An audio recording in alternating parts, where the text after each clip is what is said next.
తలలో వంచుకుంటే ప్రార్థన చేసుకుందాం. కొన్ని మాటలు దేవుని వైపు చూసి ఈరోజు మనం ఎంచుకున్నటువంటి వాక్య భాగంలోకి వెళ్దాం. ప్రేమ కలిగిన తండ్రి, కృప కలిగిన దేవా, ఈ ఉదయకాల సమయంలో మీ వైపు చూస్తున్నాము. ప్రభా, మమ్మల్ని మిక్కిలిగా ప్రేమించి మీ ఏకైక కుమారుని మాకు అర్పించి ప్రభా మమ్మల్ని మీ సెలవు రక్తంలో కడిగి శుద్ధులు చేసి మీ వైపుకు తీసుకున్నందుకు కూడా మీకు వందనాలు. మీరెవరికి ఇవని మహిమను మీ సంఘమైనటువంటి మాకు, మీ శరీరంలో భాగమైనటువంటి మాకు ఇచ్చినందుకు మీకు వందనాలు. ఈరోజు చూసుకొని పోయే వాక్య భాగాన్ని మీరు ఆశీర్వదించండి. మీరు పలికిన మాటల్లో సత్యాన్ని, సంపూర్ణ సత్యాన్ని మేము అర్థం చేసుకోవటానికి సహాయం చేయమని యేసుక్రీస్తు వారి అతి శ్రేష్టమైన నామంలో ఈ ప్రార్థనను అడిగి వేడుకుంటున్నాం తండ్రి, ఆమేన్. నాతో పాటు బైబిళ్ళు ఒకసారి తీసినట్లయితే ఆది కాండము 22వ అధ్యాయము మన అధ్యయనంలోని ఈరోజు మాటలు. ఆది కాండము 22వ అధ్యాయము. చాలా ఇంట్రెస్టింగ్ సంగతులు, లేకపోతే చాలా ఆసక్తికరమైన సంగతులు ఈరోజు మనం చూడబోతున్నాం.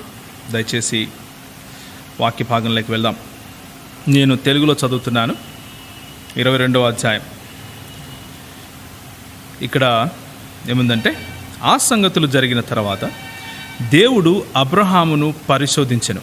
ఎట్లనగా, ఆయన అబ్రహామా అని పిలువగా అతడు చిత్తము ప్రభువా అనెను. అప్పుడు ఆయన, నీవు ఒక్కడైయున్న నీ కుమారుని అనగా నీవు ప్రేమించు ఇస్సాకును తీసుకొని మోరియా దేశమునకు వెళ్ళి అక్కడ నేను నీతో చెప్పబోవు పర్వతములలో ఒక దాని మీద దహన బలిగా అతన్ని అర్పించమని చెప్పెను.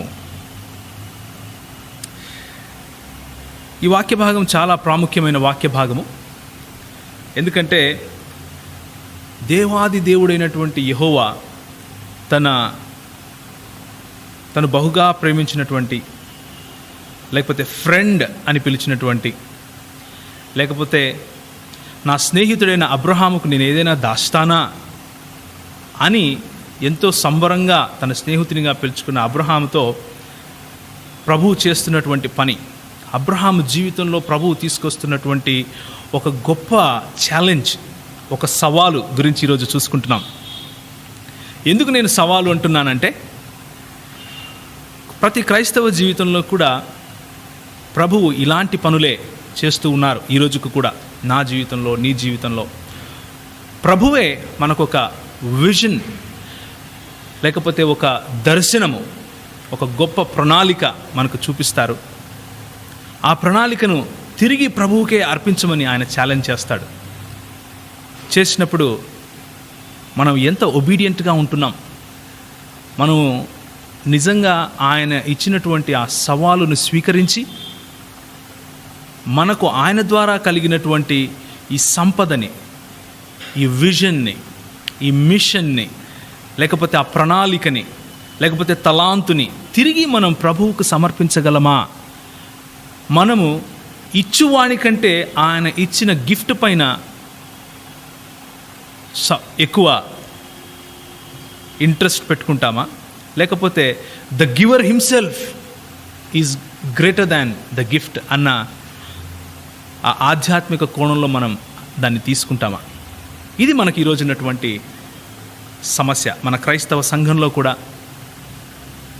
మన క్రైస్తవ సమాజంలో కూడా ఈ రోజుకు కూడా మనం చూసే విషయం ఏంటంటే, ప్రభు మనకు ఒక తలాంత్ ఇస్తాడు, ప్రభు మనకు ఒక గిఫ్ట్ని ఇస్తాడు.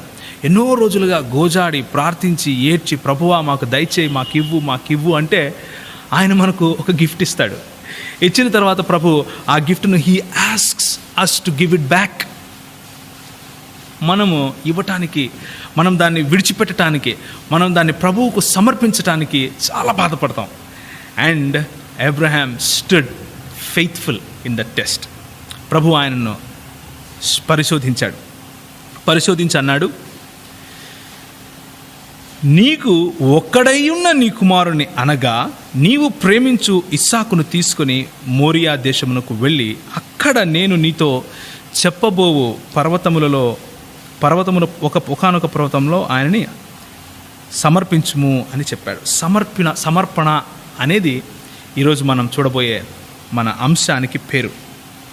ఈ సమర్పణ గురించి మనం చూడబోతున్నాం. ప్రభు మనల్ని సమర్పించమని కోరుతున్నాడు.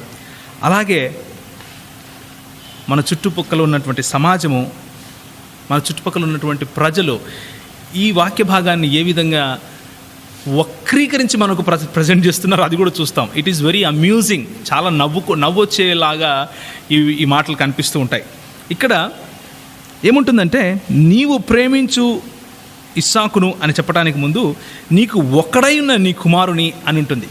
హెబ్రీ భాషలో ఈ మాట ఎలా ఉందంటే బిన్ కాయేత్ యాహిదేకా అంటే ఒకడయ్యున్న కుమారుడు. అక్కడ సమస్య ఏంటంటే, మన కొంతమంది సహోదరులు ఉన్నారు, జబర్దస్తిగా బైబిల్లో నుంచి వాళ్ళకు కావలసినటువంటి భావనలను బైబిల్కు అప్పచెప్పాలని, లేకపోతే వారికి కావలసినటువంటి భావాలను బైబిల్ తీసుకొని వచ్చి రుద్దాలని బైబిల్ పైన ప్రయత్నం చేస్తూ ఉంటారు. అందులో ఈ మధ్యనే ఒక వీడియో చూశాను. ఆయన పేరు షఫీ గారు. ఆయన చూస్తే నవ్వొస్తుంది ఒక్కొక్కసారి. ఆయన ఏమంటారంటే, ఒక్కడై ఉన్న కుమారుడు కదా, కానీ అప్పటికే ఇస్మాయిల్ పుట్టున్నాడు కదా, అప్పటికి ఒకడెలా అవుతాడు, ఇద్దరు కదండి అని అన్నాడు. కాకపోతే అక్కడ ఉన్నటువంటి విషయం ఏంటంటే, ఇది 22వ అధ్యాయంలో జరుగుతూ ఉంది ఈ సమస్య. అంతకు ముందే అంటే 21వ అధ్యాయంలోనే మన ఇస్మాయిలును తన తల్లి అయిన హాగరుకి ఇచ్చి అబ్రహాము పంపించేస్తాడు. ఇప్పుడు ఇంట్లో ఎంతమంది ఉన్నారు కుమారులు? ఆయన అంటాడు, 1వ తరగతి పిల్లోడిని అడిగినా కానీ చెప్తాడు అని ఒక సందర్భంలో అన్నాడు. మరి ఈయన 1వ తరగతి అన్నా చదవలేదా?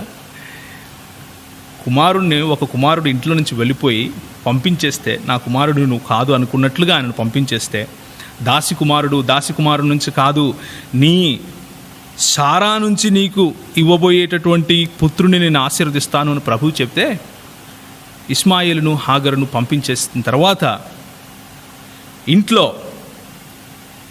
ఇస్సాకు అబ్రహాము ఉన్నారు. అబ్రహామును ఎంతగానో ప్రేమించాడు. ఆయనతో ప్రభు ఈ మాట మాట్లాడుతున్నాడు. ఏమంటున్నాడండి?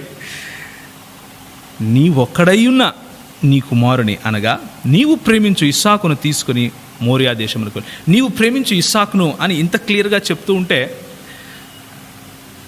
మన ముస్లిం సోదరుడైనటువంటి షఫీ గారు మాత్రం ఏమంటారంటే, కాదు అక్కడ యూదులు క్రైస్తవులు కలిసి ఏదో పన్నాగం పన్నుతున్నారు, వాళ్ళక్కడ ఇస్మాయిలు ఉండాల్సింది తీసుకొని ఇస్సాకు ఉండాల్సిన ప్రదేశంలో ఇస్మాయిలు అన్న మాట ఉండాలి, వాళ్ళు మార్చుకున్నారు అనే అభియోగం చేస్తున్నట్లుగా మనకు కనిపిస్తూ ఉంటుంది. మరి వాస్తవం అసలు బైబిల్ ఏమంటుంది? బైబిల్ ఇచ్చే సమాధానం ఏమిటి ఒకసారి పరిశీలిద్దాం. బైబిల్ పరిశీలన మేరకు ఒక్క మాటలో చెప్పాలంటే, బైబిల్ని పరిశీలిస్తే అదే విషయం తెలుస్తుంది. ఏ విషయము? ఇస్సాకుని కాదు, ఇష్మాయిల్ని, పెద్ద కుమారుణ్ణే బలివ్వడం కోసం తీసుకెళ్లారు అన్న విషయమే మనకు తెలుస్తుంది. కానీ ఇష్మాయిలు కాదు ఇస్సాకుని అని మార్చే ప్రయత్నాలు చేసినట్లుగా మనకు బైబిల్లో కనబడుతుంది. వాస్తవానికి ఇష్మాయిల్నే బలి కోసం తీసుకెళ్లారు, కానీ ఇష్మాయిల్ని కాదు ఇస్సాకుని బలివ్వడం కోసం తీసుకెళ్లారని మార్చే ప్రయత్నాలు చేసినట్టుగా ఆ ప్రయత్నాలు కూడా మనకి ఇక్కడ కనబడుతున్నాయి. ఒకసారి జాగ్రత్తగా పరిశీలించండి, అసలు విషయం ఏం జరిగిందో చూద్దాం. కొద్దిసేపు మన సబ్జెక్ట్ను కొంచెం సైడ్లో పెట్టేసి, అంటే ప్రభు మనకిచ్చినటువంటి తలాంతులను, ప్రభు మనకిచ్చినటువంటి విజన్ని, ప్రభు మనకిచ్చినటువంటి బాధ్యతను, ప్రభు మనకిచ్చినటువంటి పరిచర్యను తిరిగి ఆయనకే సమర్పించాలి అన్నటువంటి ఆ పరిశోధన, లేకపోతే ఆ టెస్ట్ అనేదాన్ని ప్రభు మనకిచ్చినటువంటి ఆ సబ్జెక్ట్ను కొంచెం పక్కన పెడితే, ప్రస్తుతానికి మన ముస్లిం సోదరుడు మనం నవ్వుకోవడానికి ఇచ్చినటువంటి ఈ ఉదాహరణను ఒకసారి చూద్దాం. ఆ వీడియోలో ఏముందంటే, ఆయన అంటాడు,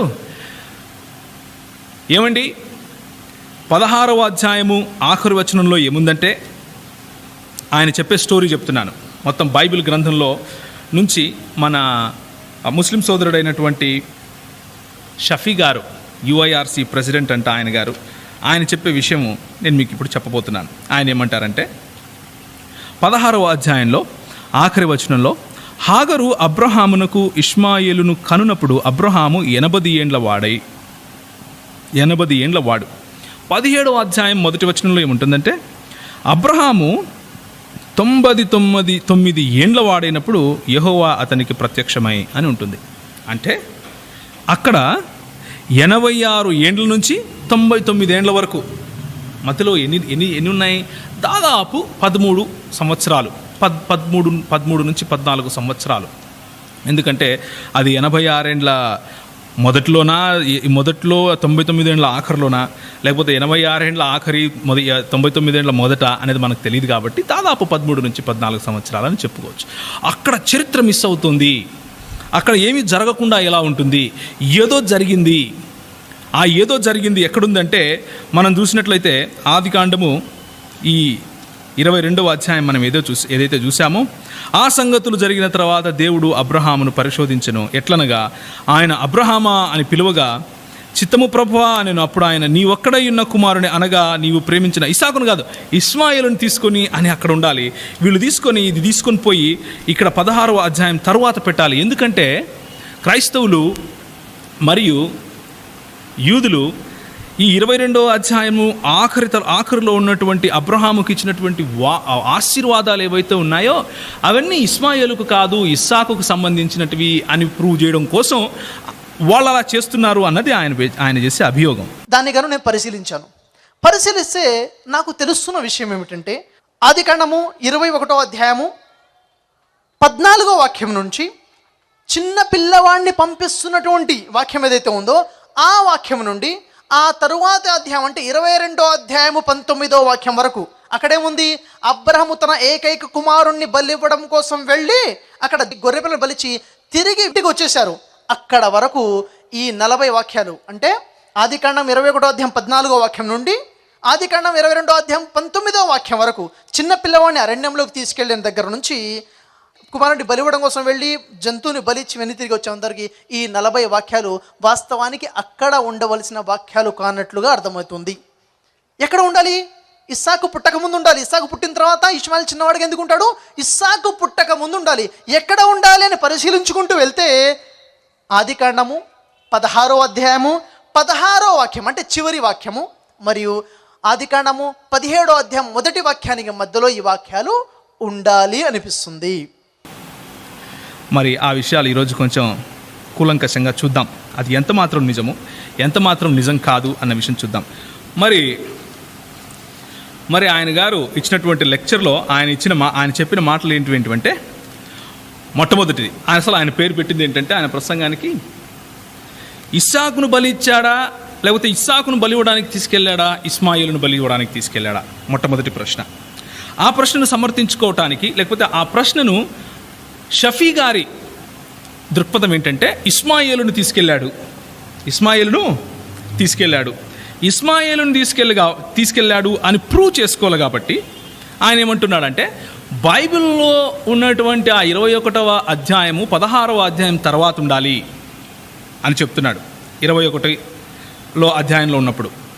ఎందుకంటే 16వ అధ్యాయంలో 84 సంవత్సరాలు, 86 సంవత్సరాలు, 17వ అధ్యాయంలో 99 సంవత్సరాలు ఉన్నాయి. మధ్యలో మిస్ అవుతున్నటువంటి ఆ 14 సంవత్సరాల చరిత్రను పూడ్చాలి అంటే 21వ అధ్యాయంలో ఉన్న మాటలు తీసుకెళ్ళి అక్కడ పెట్టాలి అంటున్నాడు. ఆయన అంటాడు, ఇష్మాయేలు పుట్టిన తర్వాత 86 ఏండ్లకు సారా గర్భంలో అబ్రహాం 100 ఏళ్ళు అన్నప్పుడు 100 ఏళ్ళు అయినప్పుడు ఆయనకి ఇస్సాకు కలిగాడు. అంటే మధ్యలో ఎన్నేళ్ళు ఉన్నాయండి అని అడిగాడు. ఎన్నేళ్ళు ఉన్నాయండి? 14 ఏండ్లు. మరి 14 ఏండ్ల తర్వాత బాబు కొంచెం పెద్దవాడయ్యి పాలు విడిచిన తర్వాత అంటే కనీసం 2 ఏళ్ళు ఉంటాయా అన్నాడు. 2 ఏళ్ళు ఉంటాయండి. మరి 14 + 2 లేక 3 కలుపుకుంటే 17 ఏళ్ల బాలుడు. 17 ఏళ్ల బాలుని తీసుకుని వెళుతున్నారు. వెళ్ళేటప్పుడు అబ్రహాము ఒక తిత్తిలో నీళ్లు కొంచెం ఆహారం తీసుకుని వచ్చి ఆ బాలుని తీసుకుని వచ్చి హాగరు భుజం మీద పెట్టి, బాలుని కూడా 17 ఏళ్ల బాలుని అంట భుజం మీద పెట్టాడంట అంటూ వ్యంగ్యంగా మాట్లాడుతున్నట్లు మనకు కనిపిస్తుంది. దానికి ఆయనే తన ప్రసంగంలోనే ఏమంటాడంటే, దానికి క్రైస్తవులు సమాధానం కూడా చెప్పారంట. ఏమని? అయ్యో అలా కాదండి, మీరు చెప్పిన 17 సంవత్సరాలు లేకపోతే 18 సంవత్సరాలు కరెక్టే, ఆ అబ్బాయిని భుజం మీద పెట్టలేదు. అబ్రహాం గారు తీసుకొచ్చినటువంటి ఆ ఆహారము నీళ్లు మాత్రమే భుజం మీద పెట్టి పంపించారు. అబ్బాయి ఆమెతో పాటు కలిసి వెళ్ళుండొచ్చు, అలాగే బైబిల్లో ఉందండి అని చెప్తే ఈయన ఒప్పుకున్నాడంట, పర్వాలేదు. కానీ వెళ్ళిపోయిన తర్వాత ఆ చిన్న బాలుడిని పొద కింద పడేసింది. ఎవరైనా నమ్ముతారా? 17-18 సంవత్సరాల అబ్బాయి చిన్న బాలుడా, ఆయన నిరసించిపోయాడు కాబట్టి పడేశారు అని క్రైస్తవులు చెప్తున్నారు. సరే, అది కూడా మాట వరుసకు అంగీకరిద్దాంలేండి అని ఆయన చెప్తున్నాడు ఆ వీడియోలో. తర్వాత ఏమంటాడంటే, ఆయన అలా సొమ్మసిల్లిపోతూ ఉంటే ఆ బాలుడిని చేతితో ఎత్తి పట్టుకుందంట వాళ్ళ అమ్మ. అంటే చిన్న బాలుడు, పాలు తాగే పిల్లవాడు చేతితో ఎత్తి పట్టుకున్నట్లుగా ఆయన ఇలా చూపిస్తున్నాడు. మరి బైబిల్లో అలా ఇలా చూపించినట్లుగా ఉంది అనైతే నేను అనుకోను. దానికి సరైన సమాధానం క్రైస్తవులు చెప్పారని ఆయన అంటున్నాడు. ఏమంటున్నాడంటే, అలా కాదు, చేతితో ఎత్తి పట్టుకో అని ఆయన మళ్ళీ ఇలా ఎక్స్ప్రెషన్ చూపిస్తున్నట్లుగా ఉంటుంది వీడియోలో. మరి చేత్తో ఎత్తి పట్టుకోవడానికి ఉన్న తేడా ఏంటంటే, ఇలా చేత్తో ఎత్తి పట్టుకోవడం అంటే చిన్న బాలుడు, ఇలా చేత్తో లేపటం అంటే ఒక పెద్ద బాలుడు, ఒక 16, 17, 18 సంవత్సరాల కొంచెం కిషోరావస్థలో ఉన్నటువంటి బాలుడు అని చెప్పాలి. సో మొత్తానికి ఆయన ఏం ప్రూవ్ చేయాలని ప్రయత్నం చేస్తున్నాడు అంటే, ఒక ప్రశ్న వేశాడు. ప్రశ్న ఇంకా మిగిలింది అన్నాడు. ఏంటి అంటే, అది ఆదికాండం 21వ అధ్యాయము 15, 21వ అధ్యాయం 18 వచనాలు చూపిస్తూ, బాబు ఎవరైతే హాగరుతో కలిసి వెళ్ళాడో 17-18 సంవత్సరాల బాబా లేక చిన్న బాబా? క్రైస్తవులు యూదులేమో చిన్న బాలుడిని తీసుకుని వెళ్ళాడు అన్నట్లుగా చిత్రీకరించే ప్రయత్నం చేస్తున్నారు. ఎందుకంటే అలా చిత్రీకరించడం వల్ల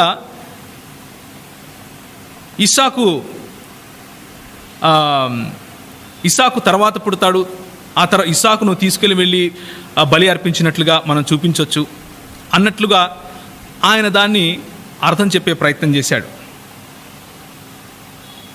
ఇది షఫీ గారు ఇచ్చేటటువంటి ఉదాహరణ, లేకపోతే షఫీ గారు ఇచ్చినటువంటి ఉదాహరణ కాదు, ఆయన ఇచ్చేటువంటి ఎక్స్ప్లెనేషన్, వివరణ. ఏమంటాడంటే, అదే కనుక మనం ఈ 22వ అధ్యాయము తీసుకొని వచ్చి 16వ అధ్యాయము లాస్ట్లో పెడితే, అప్పుడు ఏకైక బాలుడు ఎవరవుతారు? ఇస్మాయిలే. ఇస్మాయిలు అక్కడ ఉంటాడు, పెద్దవాడై ఉంటాడు, తీసుకొని వెళ్ళాల్సి ఉంటుంది. తీసుకొని వెళ్ళిన తర్వాత అక్కడ 22వ అధ్యాయంలో జరిగినటువంటి ఆ బలి కార్యక్రమము, లేకపోతే ఆ బలిని ఆపడానికి ప్రభు ఏర్పాటు చేసినటువంటి వేరే గొర్రె, అదంతా కూడా అయిపోయిన తర్వాత ప్రభు ఇచ్చినటువంటి ఆ ఆశీర్వాదాలన్నీ కూడా ఇస్మాయిలుకు చెందుతాయి. కాబట్టి దాన్ని ఆపడం కోసం, నిలువరించడం కోసం క్రైస్తవులు మరియు యూదులు ఈ విధంగా చేస్తున్నారు అనేది ప్రాముఖ్యంగా మన షఫీ గారి వాదన. ఇది కొద్దిసేపు అలా పక్కన పెడదాం. షఫీ గారి వాదన ఇది. మరి ముస్లిములందరూ దానికి చాలా సంతోషపడి ఉండొచ్చు. షఫీ గారు చాలా మంచిగా మాట్లాడుతున్నారు, చాలా మంచిగా బైబిల్లో తప్పు ఉంది, బైబిల్లో ఫేర్బదల్ లేకపోతే మార్పులు జరిగాయి అని చెప్పడం కోసం, బైబిల్ తప్పు అని ప్రూవ్ చేయడం కోసం, లేకపోతే ఒకవేళ బైబిల్ కరెక్ట్ అయితే అక్కడ ఇస్సాకు కాదు ఇస్మాయిల్ ఉండాలి, కాబట్టి ఈ ప్రపంచం మొత్తానికి ఆశీర్వాదాలు రావాల్సినటువంటి కారణభూతుడు ఇస్మాయిల్ అవుతాడు, కాబట్టి ఆయన ద్వారా వచ్చిన మొహమ్మద్ గారి ద్వారానే మనకు ఆశీర్వాదాలు వస్తాయని చెప్పడం కోసం చాలా కష్టపడినట్లుగా కనిపిస్తూ ఉంది. కాకపోతే ఇక్కడ ఉన్నటువంటి ఒక సమస్య ఏంటంటే, ఇప్పుడు మనం ఖురాన్ ఏం చెప్తోంది ఈ విషయం పైన, బైబిల్ ఏం చెప్తోంది అన్నది నేను చెబుతాను దీని తర్వాత. బైబిల్ చెప్పేది మనం చూస్తాం, ఖురాన్ చెప్పేది చూస్తాం, అదేవిధంగా షఫీ చెప్పేది కూడా చూస్తాం. షఫీ చెప్పింది ఆల్రెడీ చూసేసాం. ఆయన ఏమంటున్నాడంటే, 17 ఏళ్ల పిల్లవాడిని యూదులు క్రైస్తవులు కలిసి చిన్న బాలుడుగా చేసే ప్రయత్నం చేస్తున్నారు. చిన్న బాలుడుగా చేస్తే ఏమవుతుందంటే, అప్పుడు ఇస్మాయిలు చిన్న బాలుడుగా ఉన్నప్పుడే వెళ్ళిపోయాడు, ఆ తర్వాత ఇస్సాకును బలి ఇవ్వటానికి అన్నట్లుగా నిరూపించుకోవచ్చు అన్న ధోరణిలో ఆయన వస్తున్నట్లుగా ఉంది. ఒకవేళ అలా కాకపోతే ఆయన ఏమంటాడంటే ఈ 22వ అధ్యాయాన్ని తీసుకొని వచ్చి 16వ అధ్యాయం తర్వాత కనుక పెట్టేస్తే అప్పుడు ఏకైక కుమారుడు ఎవరు? ఇస్మాయిలే. కాబట్టి అప్పుడు మొత్తం చరిత్ర అంతా సరిపోతుంది అన్నట్లుగా ఆయన చెప్పాడు. బాగానే ఉంది. కొద్దిసేపు ఆయన మాటలను అలా పక్కన పెట్టి ఇస్లాం మూల గ్రంథమైన, లేకపోతే ఇస్లాంకు నీవ్ అంటారు కదా హిందీలో, లేకపోతే పునాది అని తెలుగులో అంటాం. ఆ పునాది అయినటువంటి ఖురాన్ ఈ విషయం గురించి ఏం మాట్లాడుతుంది అన్న విషయం చూద్దాం. మూడు విషయాలు చూస్తాం ఈరోజు. మొదటిది షఫీ గారి యొక్క దృక్పథం. రెండవది ఖురాన్ మరియు హదీసుల దృక్పథం. మూడవది బైబిల్ దృక్పథం. ఏది ఎక్కువ నమ్మశక్యంగా ఉంది అన్న విషయాలు మనం చూస్తాం. ఓకే, మొదటిది మనము షఫీ గారి దృక్పథం చూసేసాం. ఇప్పుడు మనం ఏం చూస్తామంటే ఖురాన్ యొక్క దృక్పథం. ఖురాన్లో అసలు అబ్రహాము ఇస్సాకును బలి చేయటానికి, లేకపోతే ఇస్మాయిలును బలి చేయటానికి వెళ్ళాడా, ఆ విషయం గురించి, ఆ సన్నివేశం గురించి ఖురాన్లో ఏమైనా జిక్ర్, లేకపోతే ఖురాన్లో ఏమైనా మాటలు చెప్పబడ్డాయా అన్న విషయం మనం చూస్తాం. అబ్రహాము బలి ఇవ్వడం కోసం తీసుకుని వెళ్ళింది ఇష్మాయేలుని కాదు, ఇస్సాకుని అని అంటున్నారు. ఇస్లాం బోధనల ప్రకారముగా ఇస్మాయిల్ అలైహిస్సలాంని అబ్రహాం బలి ఇవ్వడం కోసం తీసుకువెళ్ళినప్పుడు అసలు ఇస్సాకు పుట్టలేదు. ఇస్సాకు పుట్టక ముందే బలి జరిగింది. కానీ ఇక్కడ యూదులు అంటున్నారు, క్రైస్తవులు నమ్ముతున్నారు ఏమిటది? అబ్రహాము బలి ఇవ్వడం కోసం తీసుకెళ్ళింది ఇష్మాయేలుని కాదు, ఇస్సాకుని. మొట్టమొదటిగా మనం చూడాల్సింది ఏంటంటే ఈ ఖురాన్ చూడండి దయచేసి ఒకసారి. దివ్య ఖురాన్ అనువాదము, సంక్షిప్త వ్యాఖ్యానం కూడా ఇందులో ఉంది. మన షఫీ గారు ఇలాంటి ట్రిక్స్ బాగా చేస్తూ ఉంటారు. ఇది నేను రాయలేదు, మన ముస్లిములు రాయలేదు, క్రైస్తవులే రాసుకున్నారు, ఆ బైబిల్ చూపిస్తున్నాను అంటూ బైబిల్లో కొన్ని వ్యత్యాసాలు చూపించారు. ఎక్కడ? మన రోమన్ క్యాథలిక్ సహోదరుల బైబిలు, తర్వాత ప్రొటెస్టెంట్ లేకపోతే నాన్ రోమన్ క్యాథలిక్ల బైబిల్లో ఉన్నటువంటి ఆ తారతమ్యాలు చూపించారు. అయ్యగారు, మేము ఆ తారతమ్యాలు చూపించడం మొదలు పెడితే మీరు చాలా కష్టపడతారు. అలాంటిది కూడా చేసే ప్రయత్నం, అంత దిగజారుడు ప్రయత్నం చేయకండి. ఎందుకంటే ఆ రోమన్ క్యాథలిక్ బైబిల్ మొదటి పేజీలోనే ఉంటుంది, ఇది పారాఫ్రేజ్డ్ version of the literal translation అని. అంటే అది లిటరల్ ట్రాన్స్లేషన్ కాదు, అది పారాఫ్రేజ్డ్ వర్షన్ మాత్రమే అని వాళ్ళు ముందే చెప్పి మరీ అనువదించుకున్నారు. ఓకే, కానీ మేము చదివే మా చేతిలో ఉన్నటువంటి ఈ బైబిల్ ఇది పారాఫ్రేజ్డ్ వర్షన్ కాదు, లిటరల్ ట్రాన్స్లేషన్. పోనీ ఇందులో ట్రాన్స్లేషన్ ఎర్రర్స్ లేకపోతే ఒక్కొక్కరు ఒక్కొక్క పదాన్ని వేరే రకంగా అనువదించలేదా అంటే తప్పకుండా అనువదించారు. ఆ ట్రాన్స్లేషన్ అనేది ఈరోజు మరి నా ముందు 2 ఖురాన్లు ఉన్నాయి. ఇది ఒకటి పవిత్ర ఖురాను, ఇది ఇంకొకటి దివ్య ఖురాన్. ఇలాంటి ఖురాన్లు ఇంకా 4 చూపిస్తాను నేను మీకు తెలుగులోనే. హిందీలో ఒక 6 చూపిస్తాను, ఇంగ్లీష్లో అయితే ఒక 8 చూపిస్తాను. ఎన్నెన్నో ఉన్నాయి, రోజు ఒక్కొక్క ట్రాన్స్లేట్ చేస్తాడు. అది కాదు, మేము వెళ్ళటానికి మూల భాష హెబ్రీ, గ్రీకు ఉన్నాయి ఈరోజు మా చేతిలో. మీరు వెళ్ళటానికి ఖురాన్ లేదు కదా, మీరు దహించేసుకున్నారు కదా. అది నిజమా కాదా? ఆ సత్యం మీరు ప్రజలకు చెప్పి ఆ తర్వాత మాట్లాడండి ఇలాంటివన్నీ. ఎనీవేస్, దివ్య ఖురాన్లో 37వ అధ్యాయము, ఇది అస్సఫాత్ అంటారు. ఈ అస్సఫాత్ అనే దాంట్లో 99 నుంచి 113 వరకు వచనాలు చూస్తే ఇందులో ఇబ్రాహీము కుమారుడైనటువంటి ఇస్సాకును గురించి ఉన్నాయి. ఇస్మాయిల్ అనే పదం లేనే లేదు. నేను చదువుతున్నాను ఇక్కడ 99 నుంచి 113 వరకు. దివ్య ఖురాన్ 37వ అధ్యాయము అస్సఫాత్ 99 నుంచి 113 వరకు. ఇబ్రాహీం ఇలా అన్నాడు, నేను నా ప్రభువు వైపునకు వెళుతున్నాను, ఆయనే నాకు మార్గం చూపుతాడు. ప్రభు, నాకు శిలవంతుడైన ఒక కుమారుణ్ణి ప్రసాదించు. ఈ ప్రార్థనకు సమాధానంగా మేము అతనికి ఒక సహనశీలుడైన కుమారుడు కలుగుతాడనే శుభవార్తను అందజేశాము. Past tense, అందజేశాము. ఆ బాలుడు అతనికి తోడుగా పనిచేసే వయస్సు చేరుకున్నప్పుడు ఒకనాడు ఇబ్రాహీం అతనితో ఇలా అన్నాడు, కుమారా, నేను నిన్ను జిబాహ్ అంటే బలి చేస్తున్నట్లుగా కలలో చూశాను. ఇక నీ అభిప్రాయం ఏమిటో చెప్పు. అతను ఇలా అన్నాడు, నాన్నగారు, మీకు ఆజ్ఞాపించబడిన దానిని నెరవేర్చండి. అల్లా సంకల్పిస్తే మీరు నన్ను సహనశీలునిగా చూస్తారు. చివరకు వారు ఉభయులు దైవాజ్ఞను శిరసావహించారు. తరువాత ఇబ్రాహీం తన కుమారుణ్ణి నుదుటిపై బోరిగిలా పరుండబెట్టాడు. అప్పుడు మేము అతనిని పిలిచి ఇలా అన్నాం, ఇబ్రహీం, మేము అంటే ఇక్కడ అల్లాహ్ గారు, ఇబ్రహీం, నీవు కలను నిజం చేసి చూపించావు. సత్కార్యం చేసే వారికి మేము ఇలాంటి ప్రతిఫలాన్నే ఇస్తాం. నిశ్చయంగా ఇది ఒక స్పష్టమైన పరీక్ష. మేము ఒక పెద్ద కుర్బానీని పరిహారంగా ఇచ్చి ఆ బాలుణ్ణి విడిపించుకున్నాం.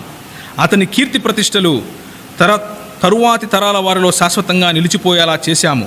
ఇబ్రహీంకు శాంతి కలుగునుగాక. ఇక్కడ నుంచి మళ్ళీ ఇబ్రహీం గురించి చెప్తున్నాడు. ఇబ్రహీంకు శాంతి కలుగునుగాక. మేము సత్కార్యాలు చేసే వారికి ఇటువంటి ప్రతిఫలాన్నే ఇస్తాం. నిశ్చయంగా అతనంటే ఇబ్రహీం విశ్వసించిన మా దాసులలోని వాడు. మేము అతనికి ఇస్హాక్ను గురించిన శుభవార్తను అందజేశాము. ఇదే మాట పైన కూడా చెప్పాడు. మేము ఒక బాలుని అతనికి తోడుగా మేము అతనికి ఒక సహనశీలుడైన కుమారుడు కలుగుతాడు అనే శుభవార్తను అందజేశాము అని ముందే చెప్పాడు. ఆ మాట మళ్ళీ చెప్తున్నాడు ఇక్కడ. మేము అతనికి ఇస్హాక్ను గురించిన శుభవార్తను అందజేశాము. ఒక దైవ ప్రవక్త సజ్జనులలోని వాడు. అతనికి ఇస్హాక్కు మేము అతనికంటే ఎవరికి మన ఇబ్రహీంకి ఇస్హాకుకు మేము శుభాలని ఇచ్చాము. ఇప్పుడు వారిద్దరి సంతతిలో ఒకడు సత్క్రియశీలుడై మరొకడు స్పష్టంగా తన ఆత్మకు ద్రోహం చేసుకున్నవాడు అని ఉంది. ఇదే మాట పవిత్ర ఖురాన్ అనే ఈ ఇంకొక ట్రాన్స్లేషన్లో కూడా చదువుతాను చూడండి. మళ్ళీ ట్రాన్స్లేషన్ ఎర్రరు అది ఇది అనకుండా ఒకటే మాట బైబిల్ను ఏ విధంగా మీరు చూపించారో అదేవిధంగా 37వ సూర అల్ సఫాత్ నేను చదువుతున్నాను చూడండి. 99 నుండి. ఇబ్రహీం గారు ఇలా ప్రార్థించిరి, ఓ అల్లా, నాకు పుణ్యాత్ముడైన కుమారుడు ప్రసాదించుము. ఇక్కడ ఏమంటుంది? శీలవంతుడైన అని ఉంది. అక్కడ బైబిల్లో బాలుడు అని ఉంటే చంటి బాలుడు అని ఈయన చెప్పి పాలు విడవని వాడు అన్నట్లుగా కంక్లూడ్ చేశాడు. మరి ఈ ట్రాన్స్లేషన్ కనపడదా సార్ మీకు? పుణ్యాత్ముడైన కుమారుని ప్రసాదించు. వారి ప్రార్థన అంగీకరించి మేము కాదు మము, చూస్తారా, మము. సో ప్రింటింగ్, ట్రాన్స్లేషన్ ఎర్రర్స్ ఇలాంటివన్నీ మాకు మాత్రమే ఆపాదించకండి, మీ ఖురాన్లలో కూడా ఉన్నాయి. మము సహనశీలుడైన కుమారుని యొక్క శుభవార్తను వారికి అందించినాము. నడిచే వయసుకు చేరినప్పుడు, ఇక్కడేముందంటే పని చేసే వయసుకు చేరుకున్నప్పుడు. ఇది నడిచే వయసా పని చేసే వయసా? నడిచే వయసు అంటే 2 సంవత్సరాలు కూడా కావచ్చు, 3 సంవత్సరాలు కూడా కావచ్చు. పని చేసే వయసు అంటే దాదాపు 14-15 సంవత్సరాలు అవుతుంది. మరి ఏది నిజమో? మరి ఇది మేము ట్రాన్స్లేట్ చేయలేదు సార్, ఇది హకీముల్ ఉమ్మత్ హజరత్ మౌలానా అష్రఫ్ అలీ గారు చేశారు. ఆ తర్వాత తండ్రి తన ఇల్లుద్దరు మా ఆజ్ఞను స్వీకరించి తండ్రి తనను బోర్లా పడవేసును. వెంటనే మేము ఇలా ఆదేశించాము, ఇబ్రహీం, మీరు కలను నిజం చేసి చూపించినారు. సత్కార్యంలో ముందడుగు వేసే వారికి మేము కూడా మహత్తర ప్రతిఫలం ప్రసాదిస్తాం. నిస్సందేహంగా ఇది ఒక గొప్ప పరీక్ష. దీనికి బదులుగా మేము జంతు కుర్బాన్ని ప్రసాదించి దానికి మహోన్నత స్థానం ప్రసాదించుచున్నాం. ఎక్కడ? దేనికి? జంతు కుర్బానికి. ఇక్కడేముంది? మేము ఒక పెద్ద కుర్బానీని పరిహారంగా ఇచ్చి ఆ బాలుని విడిపించుకున్నాం. అతని కీర్తి ప్రతిష్టలు. ఇక్కడేమేముంది? జంతు కుర్బానీని ప్రసాదించి దానికి అంటే కుర్బానీకి మహోన్నత స్థానమును ప్రసాదించుకున్నాం. ఏది కరెక్ట్ అండి? కుర్బానీకి మహోన్నత స్థానమా, లేకపోతే పెద్ద కుర్బానీ మాత్రమేనా ఇది? అది మీరు ముస్లిములు దయచేసి షఫీ గారిని అడగాలి. ఆ తర్వాత ఏమంటాడంటే, ఇబ్రహీం గారిపై అనుగ్రహం ఉన్నది. సత్కార్యములు అవలంబించే వారికి మహత్తర ప్రతిఫలము మేము ప్రసాదించదము. నిస్సందేహంగా ప్రవక్త ఇబ్రహీం గారు మాపై విశ్వాసం ఉంచిన దాసులయ్యుండిరి. మరియు ఇబ్రహీం గారికి సద్గుణులు కుమారుడు అగు ఇస్హాక్ యొక్క శుభవార్తను మేము పంపినాము. అంటే అది కూడా పాస్ట్ టెన్సే. ఇబ్రహీం గారిపై మరియు ఇస్హాక్ గారిపై కూడా మేము గొప్ప అభ్యుదయములు అవతరింపజేసినాము. మరియు సంతతిలో సత్కార్యములు అవలంబించేవారు ఉండిరి. ఏది సార్, ఇస్మాయిల్ పేరే లేదు ఇక్కడ అని అడగండి. నేను ఎందుకు ఇస్మాయిల్ పేరు లేదు, ఎందుకు ఈ మాట చెప్తున్నాను అంటే, ఖురాన్ 12వ అధ్యాయము 111వ వచనం కనుక చూస్తే, 12వ అధ్యాయము అంటే ఏంటంటే, దాన్ని ఏమంటారంటే యూసుఫ్ అంటారు. సూరత్ అల్ యూసుఫ్ 12వ అధ్యాయం 111వ వచనం. 111వ వచనం చూడండి సార్. ఇది కూడా మేము ప్రచురించలేదు, ఇది మీరు ప్రచురించిందే. దివ్య ఖురాన్ అనువాదము, సంక్షిప్త వ్యాఖ్యానము హైదరాబాద్లోనే ప్రచురించారు. షేక్ హమీదుల్లా షరీఫ్ బిఏ గారు, ఆయన తర్జుమా చేశారు. ఆయన ఏమంటున్నాడంటే, పూర్వపు ప్రజలకు సంబంధించిన ఈ గాథలలో బుద్ధి స్పృహ ఉన్న వారికి ఒక గుణపాఠం ఉన్నది. ఖురాన్లో చెప్పబడుతున్న ఇవన్నీ కల్పిత విషయాలు కావు. వాస్తవానికి ఇవి ఇదివరకు వచ్చిన గ్రంథాలకు ధృవీకరణ. ఇదివరకు వచ్చిన గ్రంథాలు ఏంటివి అంటే, ఏ ముస్లింని అడిగినా, ఏ ముస్లిం స్కాలర్ని అడిగినా ఏం చెప్తాడంటే, ద పీపుల్ ఆఫ్ బుక్ అంటే క్రైస్తవులు మరియు యూదులు, ద బుక్ అల్ కితాబ్ అంటే దాని అర్థము బైబిల్ అని వాళ్ళే చెప్తారు. ప్రతి విషయానికి వివరణ, ప్రతి విషయానికి. రాకెట్ సైన్స్ గురించి కాదు, కెమిస్ట్రీ గురించి కాదు, ఎలక్ట్రిసిటీ గురించి కాదు, మేము దీని గురించి అడగటం కూడా లేదు. దీన్ని అలా ట్రాన్స్లేట్ చేయొచ్చు, అలా కూడా అర్థం చేసుకోవచ్చు ప్రతి విషయానికి అని. కానీ మేము సింపుల్గా ఏమడుగుతున్నామంటే, బైబిల్లో ఉన్న విషయాలను ధృవీకరించడానికి, బైబిల్లో ఉన్న విషయాలను ఎక్స్ప్లెయిన్ చేయటానికి ఈ పుస్తకం వచ్చింది. ఏమంటున్నాడు ఇక్కడ? ప్రతి విషయానికి వివరణ, విశ్వసించే వారికి హితబోధ, దేవుని కారుణ్యము. ఈ పుస్తకం మరి వివరణ ఏది సార్ బైబిల్లో ఉన్నదానికి? బైబిల్లోనేమో చాలా క్లియర్గా ఇస్సాకుని తీసుకెళ్ళాడు అని ఉంది. నీ ఒకగానొక కుమారుడైన, ఎందుకంటే అప్పటికే ఇస్మాయిలు వెళ్ళిపోయాడు ఇంట్లో నుండి, నీ ఒక కుమారుడుగా ఉన్నటువంటి ఇస్సాకుని తీసుకెళ్ళిపో అని చాలా క్లియర్గా ఉంది. మరి షఫీ గారేమో అది కాదు, అది కాదు, అది కాదు, అక్కడ వాళ్ళు మోసం చేస్తున్నారు. పర్వాలేదు, పోనీలేండి, ఆయన మాట పట్టుకునే వెళ్దాం. ఆయన విశ్వసించే ఖురాన్ ఏం చెప్తుంది అని చూస్తున్నాం. ఆయన 37వ అధ్యాయంలో చూసాం ఇస్మాయిల్ పేరు లేదు, 37వ అధ్యాయంలో చూసాం ఇస్సాకు గురించే ఉంది. మరి 12వ అధ్యాయంలో వచ్చి చూస్తున్నాం ఏమంటున్నాడంటే, ఖురాను అన్నిటికీ వివరణ అంటుంది. పోనీ 12వ అధ్యాయం తప్పు అనుకుందాం, 10వ అధ్యాయానికి వెళ్దాం. 10వ అధ్యాయము అంటే యూనుస్, సూరత్ అల్ యూనుస్ 37వ వచనం చూపించమంటారా? 37, ఇదిగోండి. ఇది పూర్వం వచ్చిన దానికి ధృవీకరణ. అల్ కితాబ్, అల్ కితాబ్ అంటే బైబిల్. అల్ కితాబ్కు వివరణ అంటే అల్ కితాబ్లో ఉన్న వాటిల్లో ఏదైనా స్పష్టంగా లేకపోతే దానికి వివరణ ఇస్తుంది. ఇది మరి వివరణ లేదు కదా. ఇది విశ్వాసులకు విశ్వపాలకుని తరపు నుండి వచ్చిందనే విషయంలో ఎంత మాత్రం సందేహం లేదు. అంటే ఆ వివరణ కనుక ఇందులో కనిపిస్తే విశ్వపాలకుని తరపు నుండి వచ్చింది అన్న విషయంలో సందేహపడడానికి వీల్లేదు. మరి కనిపించింది ఆ వివరణ?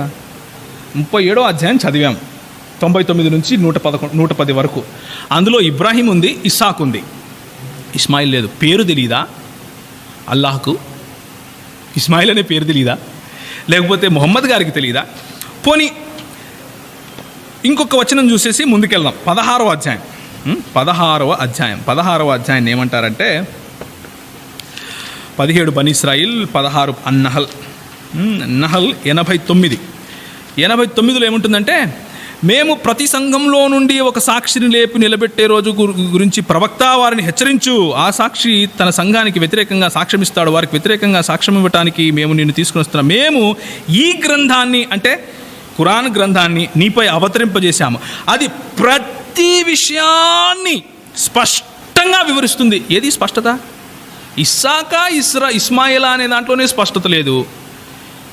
ప్రవక్త ఇస్మాయిల్ దగ్గర నుంచి వచ్చాడు అని చెప్పడానికి అల్లా గారు మరి ముస్లింల దేవుడైన అల్లా స్పష్టత చూపించడేంటి?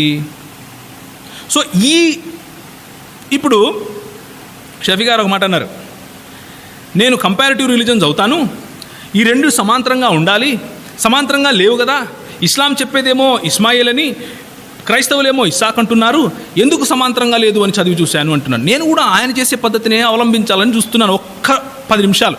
నాకు అవసరం లేదు, క్రైస్తవులకి ఎవరికి అవసరం లేదండి ఖురాన్తో సమాంతరంగా ఉండాలని. వాళ్ళకు అవసరం, ఎందుకంటే వాళ్ళకి చెప్పింది ఇంతకుముందు వెలువడిన పుస్తకాన్ని ధృవీకరించడానికి ఖురాన్ వచ్చానని. మనకు చెప్పలేదు ఖురాన్ను ధృవీకరించడానికి బైబిల్ వచ్చిందని. కాబట్టి మనకు అవసరం లేదు, వాళ్ళకు అవసరం.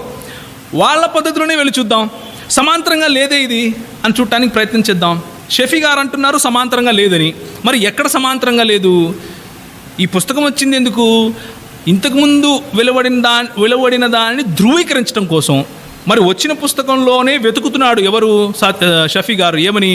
సమాంతరంగా లేదు కాబట్టి ఏ చాప్టర్ తీసుకెళ్ళి ఎక్కడ పెడితే పని అవుతుంది అని. పోనీ ఖురాన్లో స్పష్టత లేదు. ఖురాన్లో స్పష్టత లేకపోతే కానీ ఏమంటారంటే కాదండి, ఖురాన్ మాత్రమే కాదు, ఖురాన్తో పాటు ముహమ్మద్ గారు చెప్పిన మాటలు, దాన్ని హదీసు గ్రంథాలలో మేము క్రోడీకరించుకున్నాం, వాటిల్లో మీకు స్పష్టత దొరుకుతుంది అని చెప్తుంటారు. సరే చూద్దాము అని చెప్పేసి వెళ్దాం. The history of all తబరీ. అల్ తబరీ అంటే ఎవరో కాదండి. అల్ తబరీ అంటే క్రైస్తవుడు కాదు. అల్ తబరీ అంటే షఫీకి సంబంధించిన వాడు కూడా కాదు. అల్ తబరీ అంటే అర్లియస్ట్ స్కాలర్స్లో ఒకడు, అర్లియస్ట్ హిస్టారియన్స్లో ఒకరు. ఆయన ఏమంటాడంటే తారీఖ్ రసూల్ వా మలుక్ అంటే the history of profits and Kings అనే ఈ పుస్తకం రాశాడు. దీన్ని వాల్యూమ్ నెంబర్ 2 అంటారు. తారీఖ్ అల్ రసూల్ వాల్ ములుక్ ఆర్ ముల్క్ అంటే కింగ్డమ్ అని. అందులో ఒక మాట ఉంటుంది చూడండి, నేను చూపిస్తాను. ఈ పుస్తకం కూడా మేము ప్రచురించలేదండి, క్రైస్తవులు ప్రచురించలేదు. ఇది ప్రచురించింది కూడా ముస్లిములే. రియాద్లో ప్రచురించారు, మన సౌదీ అరేబియాలో. అక్కడ ఆయన ఏమంటాడంటే ఈ ముస్లిము సముదాయంలో అబ్రహాము తీసుకుని వెళ్ళింది ఇస్మాయేలునా లేక ఇస్సాకునా అన్న దానిపై కొంచెం గలిబిలి ఉంది అని ఆయనే చెప్తున్నాడు. ఆయన మాటల్లోనే చెప్తున్నాడు. ఆయన మాటల్లో చెప్తూ, ఇంగ్లీష్ భాషలో ఉంది కాబట్టి ఇంగ్లీష్లో చదువుతాను. Some say it was Isaac while others say it was Ismail. Both views are supported by the statements related to the authority of messenger of God. అంటే మొహమ్మద్ గారు ఇస్మాయిలును తీసుకెళ్ళాడు అని చెప్పినట్లు కూడా అథారిటీ ఉంది, ఇసాకును తీసుకెళ్ళాడు అబ్రహాము అని చెప్పినట్లు కూడా అథారిటీ ఉంది. మరి మొహమ్మద్ గారు ఇద్దరి గురించి చెప్పినట్లుగా ఇక్కడ కనిపిస్తూ ఉంది. చెప్పడానికి ఎవరెవరు ఉన్నారంటే according to Abu Kuraib, according to Al Husain, according to Yaqub ibn Ulayya, Al Muthanna ibn Abi Adi Dawud, according to ibn Al Muthanna Muhammad, according to ibn Humaid Ibrahim, according to Humaid Salma, according to Yunus. వీళ్ళందరి ప్రకారంగా, వీళ్ళందరూ ఎవరు? వీళ్ళందరూ కూడా సహబాన్ అంటే మొహమ్మద్ గారి అనుచరులు, మొహమ్మద్ గారు చెప్తుండగా విన్నవాళ్ళు. వీళ్ళందరి ప్రకారంగా మొహమ్మద్ గారు ఏమన్నారంటే కాదు ఇస్సాకును తీసుకెళ్ళాడు అబ్రహాం గారు అని చెప్తున్నాడని వీళ్ళు చెప్తున్నారు. కానీ ఇంకొంతమంది ఉన్నారు. అకార్డింగ్ టు అమ్ర్, ఇది కూడా ఇస్సాకే. అకార్డింగ్ టు అబూ ఖురైబ్, ఇది కూడా ఇస్సాకే. అకార్డింగ్ టు అబూ ఖురైబ్ సూఫియా, ఇది కూడా ఇస్సాకే. అబూ ఖురైబ్ వాకీ, హారూన్ అమ్ర్, యాకూబ్ హుషేమ్, యాకూబ్ హుషేమ్, వీళ్ళందరూ కూడా ఇస్సాక్ అంటున్నారు. ఇస్మాయేలును తీసుకెళ్ళాడు అని ప్రవక్త చెప్పినట్లుగా వినవాళ్ళు ఎవరు లేరా? ఉన్నారు, వాళ్ళు కూడా ఉన్నారు. మేము ఎప్పుడు కూడా ద్వంద్వ స్టాండర్డ్స్, డబుల్ స్టాండర్డ్స్ చూపించాం. రెండు చూద్దాం ఏమంటుంది. Abu Kuraib and Ishaq, according to Abu Kuraib and Ishaq, according to Bashar Yahya, according to Humaid Yahya, Yaqub Hisham Ali, according to Yaqub ibn Ulayya, according to ibn Al Muthanna Muhammad, according to Ulayya Laith, Abdullah ibn Wahb, Sinan Al Khaziz, according to Muhammad bin Sina Hajjaj. వీళ్ళందరూ దాదాపు ఒక 20 మంది ఇస్మాయిల్ని తీసుకెళ్లారు అంటుంటే, దాదాపు ఒక 15 మంది లేదు ఇస్సాకును తీసుకెళ్లారు అని ఎర్లీ ముస్లిం సమాజంలో, అంటే మొట్టమొదటి ముస్లిం సమాజంలో ఈ భేదాభిప్రాయాలు ఉన్నాయి. ఓకే, ముస్లిం సమాజంలో భేదాభిప్రాయాలు ఉన్నాయి. ఖురాన్ క్లారిటీ ఇచ్చిందా? ఇవ్వలేదు. పోనీ ముస్లిం సముదాయం క్లారిటీ ఇచ్చిందా? ఇవ్వలేదు. వారిద్దరిలో భేదాభిప్రాయం ఉన్నాయి. ఇదన్నీ చెప్పిన తర్వాత page number 89 Abraham and friends of merciful అన్న ఈ చాప్టర్, ప్రాఫిట్స్ అండ్ పేట్రియార్క్స్ అన్న ఈ పుస్తకం, ద హిస్టరీ ఆఫ్ అల్ తబరీ, తారీఖ్ అల్ రసూల్ వల్ ములుక్ అనే ఈ పుస్తకంలో తబరీ గారు ఏం రాస్తున్నారంటే, ఇదంతా కాదు కానీ as for the above mentioned proof from the Quran that it really was Isaac. ఆయన దాన్ని ఎస్టాబ్లిష్ చేసేస్తున్నాడు. ఖురాన్ చెప్పిన మాట పైన మీకు చూపించినటువంటి ప్రూఫ్లు బట్టి ఇది ఇస్సాకే, ఇది నేను కాదు, మేము రాసుకోలేదు బాబు, ఇది కూడా ముస్లింలే రాసుకున్నారు. సో ఎర్లియస్ట్ హిస్టోరియన్ అయిన అల్ తబరీ కంటే కూడా, అంటే ముస్లిము సహోదరులతో నేను అపీల్ చేస్తున్నాను, మీరు ఎవరిని నమ్ముతారండి? హిస్టోరియన్ అల్ తబరీని నమ్ముతారా, లేక షఫీ గారిని నమ్ముతారా? యుఐఆర్సి ప్రెసిడెంట్గా చెప్పుకునే షఫీ గారిని? అది మీరు ఆలోచించుకోండి, మీరే ఆయనని ప్రశ్నించండి. పోనీ అల్ తబరీ అనేది మాకు సున్నా కాదు, మేము దాని అథారిటీని మేము నమ్మము అని అంటారా? పర్వాలేదు, ఇదిగోండి Sahih Al Bukhari Arabic to English, ఇది మేము ట్రాన్స్లేట్ చేయలేదు. డాక్టర్ ముహమ్మద్ మొహసిన్ ఖాన్ అనేవారు దారుస్సలాం వాళ్ళు దీన్ని ప్రకాశం చేశారు. ఈ పుస్తకం ఏముంటుందో చూద్దాం. మనకు షఫీ గారు ఏం ప్రయత్నం చేశారంటే, చిన్నబాలుడు కాదు 17 సంవత్సరాలు, చిన్నబాలుడు కాదు 17 సంవత్సరాలు అని చెప్పారు. మొహమ్మద్ ప్రవక్త గారు ఏమన్నారంట, అదంతా కాదు బాబు, ఇస్సాక్నే తీసుకెళ్ళాడు అని కొంతమందికి చెప్పాడంట. కాదు ఇస్మాయిల్ని తీసుకెళ్ళాడు అని కొంతమందికి చెప్పాడంట. ఈ రెండు విన్న అల్ తబరీ గారు ఏమంటున్నారు, కాదు ఇస్సాక్నే తీసుకెళ్ళాడని నేను ధృవీకరిస్తున్నాను అని చెప్పాడు. పోనీ దాన్ని పక్కన పెట్టేద్దాం. డైరెక్ట్గా మొహమ్మద్ గారు ఏం నేర్పించారో అది చూద్దాం. ఇదేంటి? సాహీ అల్ బుఖారీ. ఖురాన్ తరువాత సాహీ అల్ బుఖారీ, సాహీ ముస్లిం, సునన్ అబు దావూద్ ఇలాంటి పుస్తకాలను ప్రతి ముస్లిము కూడా యాక్సెప్ట్ చేస్తాడు. ప్రతి ముస్లిం కూడా దానిని పవిత్ర గ్రంథాలుగా, లేకపోతే సున్నాగా, లేకపోతే మొహమ్మద్ గారు ఇచ్చినటువంటి మంచి టీచింగ్గా దాన్ని యాక్సెప్ట్ చేస్తారు. దాన్ని ఖురాన్కి ఇచ్చినటువంటి దర్జానే ఇస్తారు. ఎందుకంటే ఖురాన్ ఏ సమయంలో ఏ ఆయత వచ్చింది, ఎందుకు వచ్చింది అన్న వివరణ హదీసుల్లోనే దొరుకుతుంది. హదీసులు పక్కన పెడితే ఖురాన్ మీనింగ్లెస్. ఎనీవేస్, ఇప్పుడు చూడండి Sahih Al Bukhari book number 60, the book of the stories of the prophets, 3364, 3364 హదీస్ నంబర్. ఏమంటుందంటే, ఇబ్రాహిం గారు brought her and her son Ismail while she used to nurse him. Nurse అంటే అర్థం తెలుసండి, పాలు ఇవ్వటం.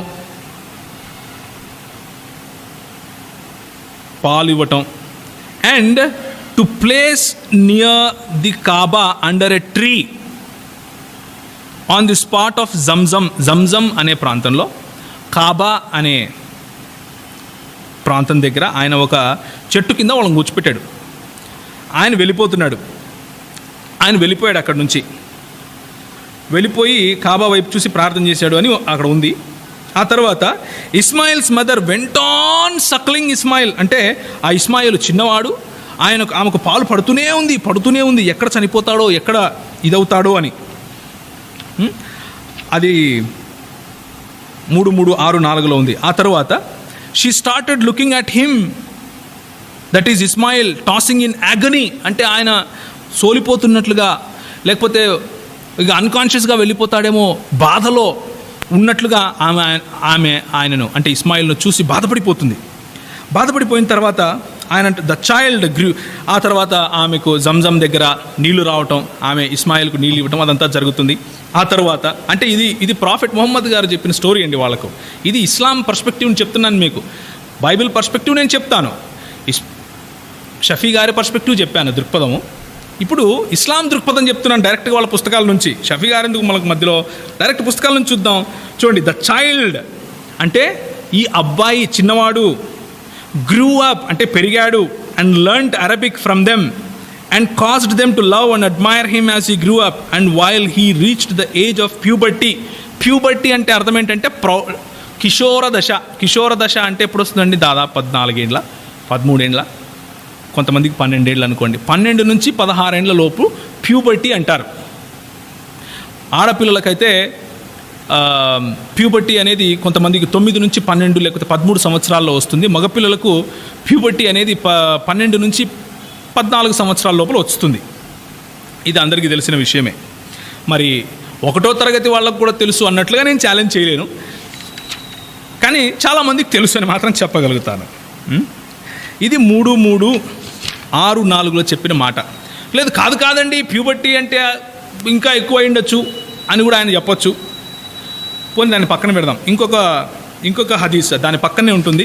3366 6వ హదీసు, 3365వ హదీసు చూడండి. 3365వ హదీసు ఇక్కడేముంటుంది, Ismail's mother use to drink water from the water skin so that her milk would increase for her child. ఆమె అబ్రహాం ఇచ్చినటువంటి ఆ నీళ్ళ తిత్తులో నీళ్లు ఎక్కువగా తింటూ తాగేది, ఎందుకంటే ఆమె పాలు పెరగాలి కాబట్టి. ఎందుకంటే చిన్న పిల్లవాడు కదా, పాలు తాగుతున్నాడు, ఇంకా ఆ పాలు తాగే పిల్లవాడికి ఇవ్వాలి కాబట్టి అలా చేస్తూ ఉంది. He made her sit under a tree. ఆ తర్వాత Ismail's mother started drinking from the water and her milk increased for her child. అంటే ఇస్లామీ దృక్పథం ప్రకారము, ముహమ్మద్ గారు నేర్పించినటువంటి పాఠం ప్రకారము ఇస్మాయేలు మరియు హాగరును తీసుకొని అబ్రహాము వాళ్ళిద్దరిని అడవిలో విడిచిపెట్టినప్పుడు, లేకపోతే ఆ అరణ్యంలో ఎడారిలో విడిచిపెట్టినప్పుడు ఆయన, లేకపోతే ఇస్మాయిల్ గారు చాలా చిన్నవాడు, పాలు తాగే పిల్లవాడు అని మనకు ఈ ఇస్లాం మనకు నేర్పిస్తూ ఉంది. నేను అలా చెప్పటం కోసం నేను ఏం వాడానంటే సహీ అల్ బుఖారీ వాడాను. సహీ అల్ బుఖారీ ఖురాన్లో చెప్పిన మాటలను ధృవీకరిస్తూ ఏమంటుందంటే, చిన్న బాలుడిగా ఉన్నప్పుడే ఆయనను అబ్రహాం బయటికి పంపించేశాడు. షఫీ గారి పర్స్పెక్టివ్ చెప్పాను, ఇప్పుడు ఇస్లాం పర్స్పెక్టివ్ చెప్పాను. ఇస్లాం పర్స్పెక్టివ్ ఏంటంటే ఖురాన్ నిజానికి డీటెయిల్స్ ఇవ్వాలి, డీటెయిల్స్ ఇవ్వలేదు. ఖురాన్ యొక్క అందులో మాత్రం ఇస్సాకు అన్నట్లుగానే 33వ అధ్యాయంలో మనం చూసాం. ఆ తర్వాత దాన్ని ధృవీకరిస్తూ అల్ తబరీ గారు ఇస్సాకునే తీసుకెళ్లాడు అన్నట్లుగా కంక్లూడ్ చేశాడు. అయినప్పటికీ ఇస్మాయిలునా ఇస్సాకునా అన్న కొంచెం గలిబిలి ఈ ముస్లిం సమాజంలో ఉంది అన్నట్లుగా కూడా ఆయన నమోదు చేశాడు. ఆ తరువాత మనము సహీ అల్ బుఖారీలో చూసాం. సహీ అల్ బుఖారీలో ఏముందంటే ఆయన చిన్న పిల్లవాడుగా ఉన్నప్పుడే ఆయనను తీసుకుని వెళ్ళాడు అని ఉంది. ఆ తర్వాత అదే సహీ అల్ బుఖారీలో ఈ ఒక్క చిన్న మాట చెప్పి బైబిల్ పర్స్పెక్టివ్, బైబిల్ యొక్క దృక్పథం వైపుకు వెళ్దాం. అదే సహీ అల్ బుఖారీ 60వ హదీస్లో ఏముంటుంది అంటే, ఆయన అంటే అబ్రహాము వాళ్ళను విడిచిపెట్టి వెళ్ళిపోయిన తర్వాత ఇంకెప్పుడు వాళ్ళని చూడలేదు. ఎప్పటి వరకు చూడలేదు? ఆయన పెద్ద పెరిగి, ఎవరు ఇస్మాయిల్ పెద్ద పెరిగి ఒక పెండ్లి చేసుకుని, ఆ తర్వాత later on her boy reached the age of puberty and married a lady from then an idea occurred to Ibrahim. ఏం ఐడియా వచ్చిందంటే ఆయన వెళ్ళి చూడాలి అని, to call upon the dependence I left. ఆయన వెళ్ళాడు. అప్పటికే హాగరు చనిపోయింది. హాగరు చనిపోయిన తరువాత మొట్టమొదటిసారి ఇబ్రాహీం గారు ఇస్మాయిలును కలవటానికి వెళ్ళాడు. ఇస్మాయిలు కలవటానికి వెళ్ళినప్పుడు ఆయనకు ఆల్రెడీ పెండ్లయింది. పెండ్లైన తర్వాత ఆయన చూస్తే ఆయన భార్య అంటుంది, ఏమమ్మా ఏం తింటున్నారు అంటే, మేము అసలు చాలా దుర్భరమైన పరిస్థితిలో ఉన్నాము, మాకు అసలు తినడానికి కూడా లేదు అంటే, ఆయన నేను ఒక మాట చెప్తాను, ఇస్మాయిల్ ఇంటికి వచ్చినప్పుడు ఒక మాట చెప్పు అంటాడు. ఏంటమ్మా ఏం చెప్పాలండి అంటే, నీ గుమ్మములు, లేకపోతే నీ గుమ్మములు అంటే నీ థ్రెషోల్డ్స్, నీ గుమ్మములు నువ్వు విడిచిపెట్టు అని చెప్పి వెళ్ళిపోతాడు. అప్పుడు దాన్ని ఇస్మాయిల్ గారు అర్థం చేసుకుని ఓకే అనేసి అతని భార్యను డివోర్స్ చేసేస్తాడు, వదిలేస్తాడు. ఇంకొక ఆమెను పెళ్లి చేసుకుంటాడు. ఇంకొక ఆమెను పెళ్లి చేసుకున్న తర్వాత ఇంకా కొన్ని ఏళ్ల తర్వాత అబ్రహాం గారు వస్తారు. అబ్రహాం వచ్చి ఆ రెండో భార్యను కలుస్తాడు. రెండో భార్యను కలిసి, ఏమమ్మా మీరు ఎలా ఉన్నారంటే, మేము బాగున్నాం, బాగా తింటున్నాం, బాగా చేస్తున్నాం అంటే, సరే పర్వాలేదు బాగుంది, నీ గుమ్మములను బాగా చూసుకో అని నేను చెప్పానని ఆ అబ్బాయికి చెప్పు అంటాడు.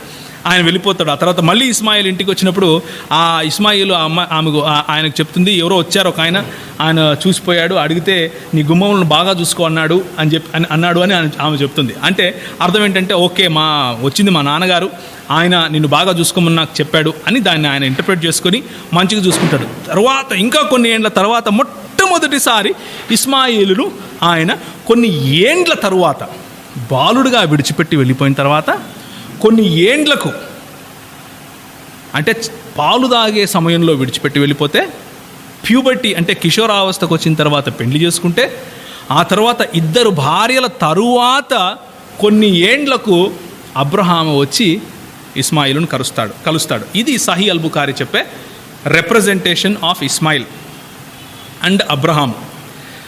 మరి బైబిల్ ఏం చెప్తుంది? బైబిల్ దృక్పథం చూద్దాం.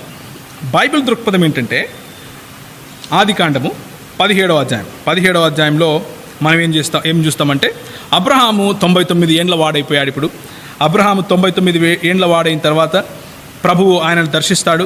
అబ్రహాము సాగిలపడి దేవునితో మాట్లాడుతూ, ఇదిగో నేను నియమించిన నా నిబంధన నీతో చేయుచున్నాను అంటున్నాడు ప్రభువు. ఎవరికి? అబ్రహాముకు. 3వ వచనంలో, నేను నియమించిన నా నిబంధన నీతో చేయుచున్నాను, నీవు అనేక జనములకు తండ్రి వగుదువు. ఎవరికి? అనేక జనములకు. నిన్ను అనేక జనములకు తండ్రిగా నియమించితిని గనుక నీ పేరు అబ్రహాము అనబడును. నీకు అత్యధిక సంతాన వృద్ధి కలుగజేసి నీలో నుండి జనులు వచ్చినట్లు నియమించుదును. రాజులు నీలో నుండి వచ్చెదరు. నేను నీకును నీ తరువాత సంతానమునకు దేవుడై ఉండునట్లుగా నీకును నీ తరువాత వారి తరములలో నీ సంతతికి నీ మధ్య నా నిబంధనను నిత్య నిబంధనగా స్థిరపరచుదును. అంటే దేవుడు వచ్చి అబ్రహాముతో అంటున్నాడు, నీకు నాకు మధ్య ఒక నిబంధన ఉంటుంది, అది నిత్య నిబంధనగా, అంటే ఇటర్నల్గా ఉండేదిగా నేను దాన్ని స్థిరపరుస్తాను అని చెప్తున్నాడు. దానికి ఆయన నవ్వుకుంటాడు. ఆయన నవ్వుకుంటే ప్రభు అంటాడు, 15వ వచనం చూడండి, మరియు దేవుడు, నీ భార్య అయిన శారయి పేరు శారయి అనవద్దు, ఎలయనగా ఆమె పేరు శారా. నేను ఆమెను ఆశీర్వదించి ఆమె వలన నీకు కుమారుని కలుగజేసేదను. నేను ఆమెను ఆశీర్వదించేదను, ఆమె జనములకు తల్లి అవుతుంది అని శారాకు కూడా ఆయన ఆశీర్వదిస్తాడు. అప్పుడు ఇబ్రహీం లేకపోతే అబ్రహాం అంటాడు, ఆయన కొంచెం ఇస్మాయిలు పట్ల ఆయనకున్నటువంటి ఆసక్తిని కనబరుస్తూ 18వ వచనంలో అబ్రహాము, ఇస్మాయిలు నీ సన్నిధి బ్రతుకను అనుగ్రహించుము అని దేవునితో చెప్పాడు. అంటే ఆయన అనుకున్నాడు, ఇదంతా ఏమోలే ప్రభువా, కనీసం ఇస్మాయిల్ని అయితే ఆశీర్వదించు అన్నాడు అని మొరపెట్టుకున్నాడు. అందుకు దేవుడు ఏమంటున్నాడో చూడండి. దేవుడు, నీ భార్య అయిన శారా నిశ్చయముగా నీకు కుమారుని కనును, నీవతనికి ఇస్సాకు అని పేరు పెట్టుదువు. అతని తరువాత అతనికి సంతానము కొరకు నిత్య నిబంధనగా నా నిబంధనను అతనితో స్థిరపరచెదను. ఇస్మాయిలును గూర్చి నువ్వు చేసిన మనవి నేను విన్నాను. ఇదిగో నేను అతనిని ఆశీర్వదించి అతనికి సంతానాభివృద్ధి కలుగజేసి అత్యధికముగా అతన్ని విస్తరింపజేస్తాను. అతడు 12 మంది రాజులను కంటాడు. అతని గొప్ప జనముగా చేస్తాను. అయితే వచ్చు సంవత్సరము ఈ కాలమున శారా నీకు కనబోవు ఇస్సాకుతో నా నిబంధనను స్థిరపరుస్తాను. ఇది దేవుడు చెప్పే మాట బైబిల్లో. ఇస్మాయిలు ఇస్సాకులలో ఎవరు గొప్ప, ఎవరు తక్కువ, ఎవరి వలన ఆశీర్వాదం వస్తుంది, ఎవరి వలన ఆశీర్వాదం రాదు అన్నది ఇక్కడ సమస్య కానే కాదు. ప్రభువు ఎవరిని ఎంచుకున్నాడు, ప్రభువు నిత్య నిబంధన ఎవరి ద్వారా చేశాడు అనేది ఇక్కడ సమస్య, లేకపోతే ఇక్కడ ప్రాముఖ్యమైన మాట. ఇస్మాయిల్ పట్ల మనకేమైనా వివక్ష ఉందా? ఏమీ లేదు. ఆయనను ప్రభు ఆశీర్వదించాడు. ఆయన నుండి 12 మంది రాజులు వస్తారన్నాడు, ఆయన ఆశీర్వదిస్తానన్నాడు, ఆయన గొప్ప చేస్తానన్నాడు. అవన్నీ నమ్ముతున్నాం మనం. ఎవరైనా నమ్మరా? బైబిల్లో చెప్పిన ప్రతి మాట నమ్ముతున్నాం. ఇస్మాయిలు గారి పైన ఏ వివక్షణ లేదు. ఇస్మాయిలును దేవుడు ఆశీర్వదించాడు, ఆయన పిల్లలను ఆశీర్వదించాడు, ఆయన ద్వారా 12 మంది రాజులను తీసుకొని వచ్చాడు. అదంతా కూడా 25వ అధ్యాయం, ఆదికాండం 25వ అధ్యాయము లోపు సమాప్తము కూడా అయ్యింది. అయినప్పటికీ దేవుడు అంటాడు 19వ వచనంలో, నీ భార్య అయిన శారా ద్వారా పుట్టిన ఆ సంతానము, ఆయన పేరేంటి? ఇస్సాకు. ఆయన ద్వారా నేను నా నిత్య నిబంధనను అతనితో స్థిరపరుస్తాను. ఇది. So it's all about a game of blessings. ఎలా ఉందంటే, ఈ ప్రభువు ఇచ్చినటువంటి ఈ ఆశీర్వాదాలను ఎక్కడ యూదులు క్రైస్తవులు క్లెయిమ్ చేస్తున్నారో అన్న భయముతో జబర్దస్తిగా ఇస్మాయిలును అక్కడ పెట్టినట్లుగా కనిపిస్తూ ఉంది. మరి మాకు కూడా అది ఎంతమాత్రం నిజమో ఎంతమాత్రం నిజం కాదో ముస్లిములు అడగాలి. ఎవరిని? షఫీ గారిని. ఎందుకంటే ఇస్లాం సాహిత్యం ఏముంటుందంటే, ఇస్మాయిల్ గారు చంటిపాలుడుగా ఉన్నప్పుడే పంపించేశారు అని అంటా ఉంది. మరి పంపిస్తే 16వ అధ్యాయము ఆఖరి వచనంలో ఏమనుంది? హాగరు అబ్రహాము ఇస్మాయిలు కనినప్పుడు అబ్రహాము 80 ఏండ్ల వాడు, ఆ తర్వాత అబ్రహాము 90 ఏండ్ల వాడైనప్పుడు, అంటే 86 నుంచి 99 ఏండ్ల వరకు మధ్యలో ఉన్న 13-14 సంవత్సరాలు ఏవైతే ఉన్నాయో ఆ సమయంలో జరిగిన చరిత్ర 21 అధ్యాయం తీసుకొని వచ్చి ఇక్కడ పెట్టాలి, 21 మధ్య నుంచి ఇక్కడ తీసుకొని వచ్చి పెట్టాలి అన్నట్లుగా ఏదైతే షఫీ గారు చెప్తున్నారో ఆ మాటతో బైబిల్ ఒకవేళ అది నిజమైతే బైబిల్ ఎలా చదవాలో నేను చెప్తాను. చూడండి, అబ్రహాము 86 ఏండ్ల వాడు. ఆ తర్వాత డైరెక్ట్గా మనం ఎక్కడికి వచ్చేస్తామంటే 22. ఆ సంగతులు జరిగిన తర్వాత దేవుడు అబ్రహామును పరిశోధించును, ఎట్లనగా ఆయన అబ్రహామా అని పిలువగా చిత్తము ప్రభువా అన్నాడు. అప్పుడు ఆయన, నీవు ఒక్కడైన నీ కుమారుని అనగా నీవు ప్రేమించిన ఇస్సాకును అనకూడదు. ఎవరి ప్రకారం? షఫీ గారి ప్రకారం ఏమనాలి? నీవు ప్రేమించిన ఇష్మాయేలును తీసుకుని మోరియా దేశంలోకి వెళ్ళి అక్కడ నేను నీతో చెప్పబో పర్వతములలో ఒకదాని మీద దహన బలిగా అతన్ని అని చదవాలి మనం. ఆయన చెప్పిన ప్రకారం దీన్ని తీసుకెళ్ళి అక్కడ పెడితే అలా చదవాలి. ఇస్మాయిల్ను తీసుకెళ్తున్నాడు. గుర్తుంచుకోండి, ఇస్లామీ సాహిత్యం ఏం చెప్తోంది? సహీహ్ బుఖారీ చిన్న పిల్లవాడుగా అంటే పాలు తాగే సమయంలోనే పంపించేశారు. ఇది నేను చెప్పటం లేదు, ముహమ్మద్ గారు సహీహ్ బుఖారీలో చెప్తున్నారు. అంటే ఆ పాలు తాగే పిల్లవాడు పంపివ్వటానికి ముందు ఈ విషయం జరిగింది అని షఫీ గారు ఒప్పుకున్నారు కదా, ఒప్పుకున్నట్లుగా ఉంది. మరి అది లేకపోతే అది దాని వివరణ ఆయన ఇవ్వాలి. సో ఆ పాలు తాగే పిల్లవాడు ఏం చెప్తున్నాడంటే 3వ వచనంలో, తెల్లవారినప్పుడు అబ్రహాము లేచి తన గాడిదకు గంత కట్టి తన పనివారిలో ఇద్దరికి తన కుమారుడు ఇస్సాకు, కాదు ఇక్కడ ఇస్సాకు అనకూడదు, ఆయన హర్ట్ అవుతాడు, ఇస్మాయేలును వెంటబెట్టుకొని దహనబలి కొరకు కట్టెలు చీల్చి లేచి దేవుడు తనతో చెప్పిన చోటికి వెళ్ళను.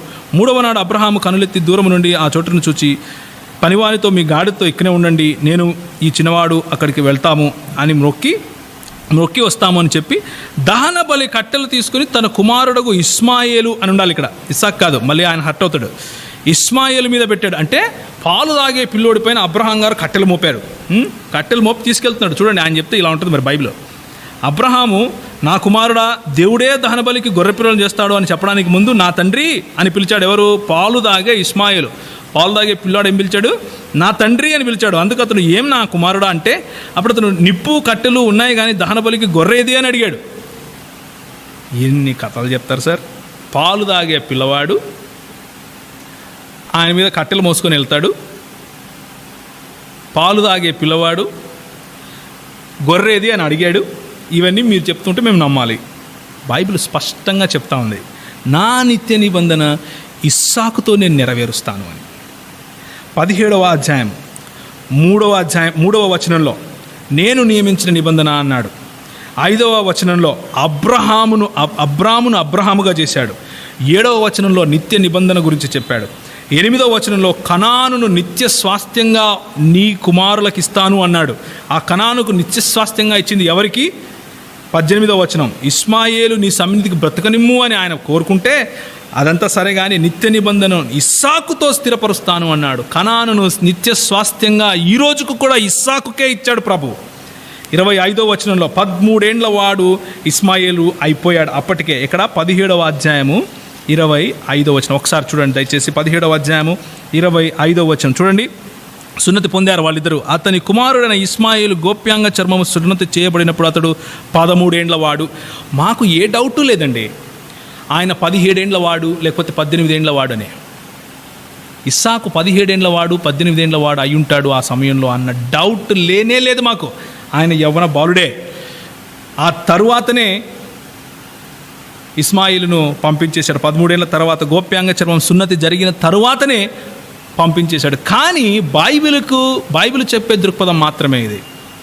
మాకు ఏ అభ్యంతరం, మాలో ఎలాంటి భిన్నాభిప్రాయాలు లేవు.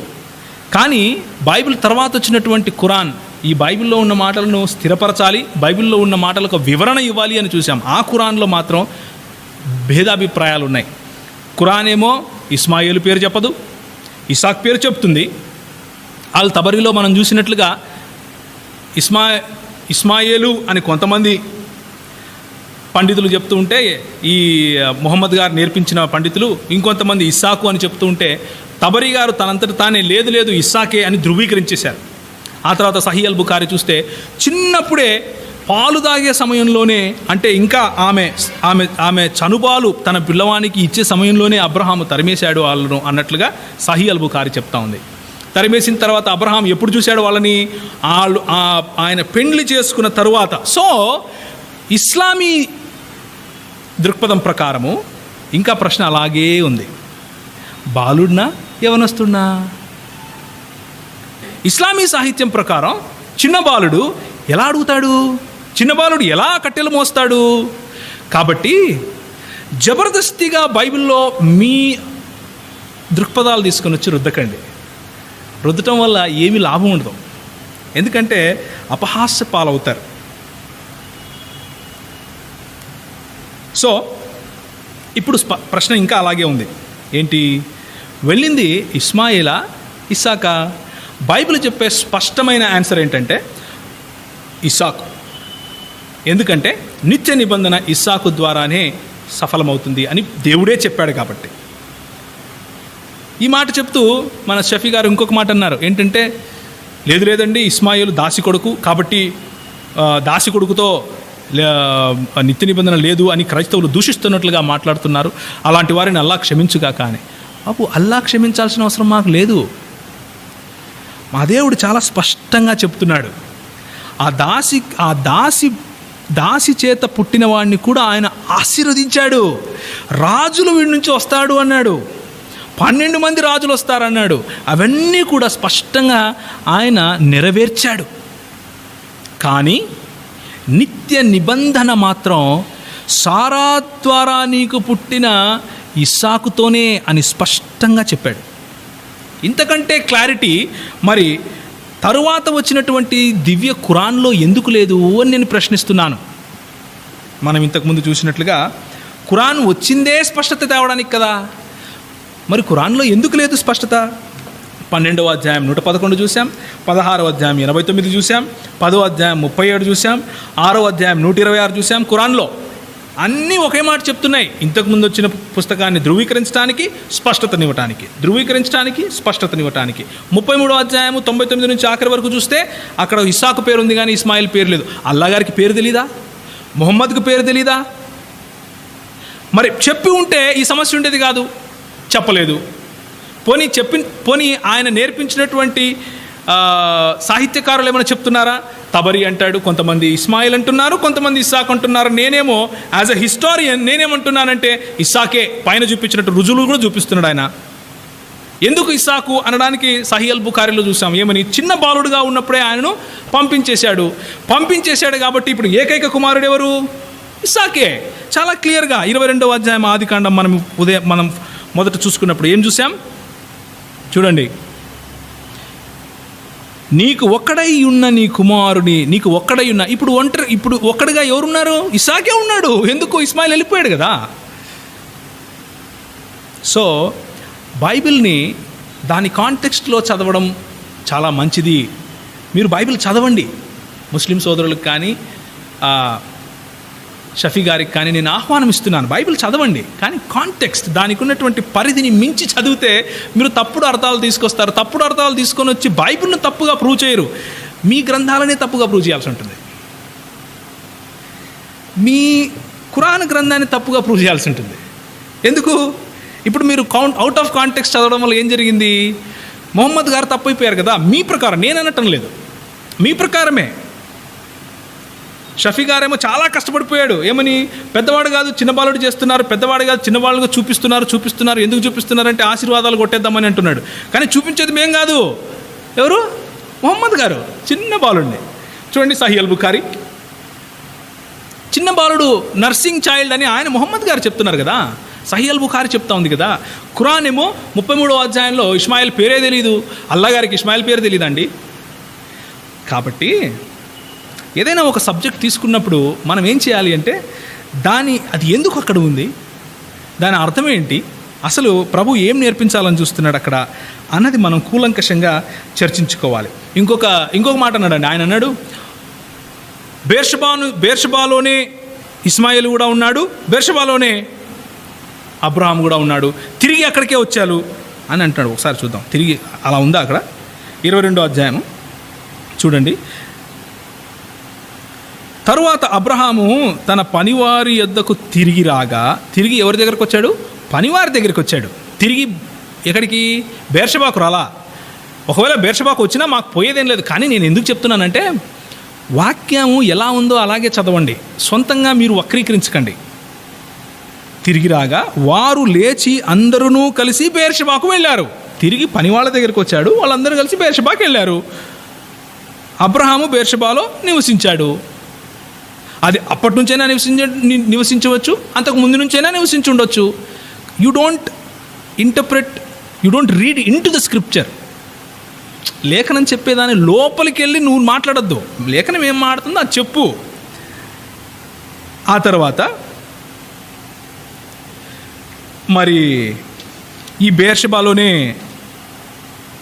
ఇస్మాయిలు నివసించాడా అని ఒకసారి చూద్దాం. 21వ అధ్యాయము 20వ వచనం. అతడు పెరిగి పెద్దవాడై, ఎవరు?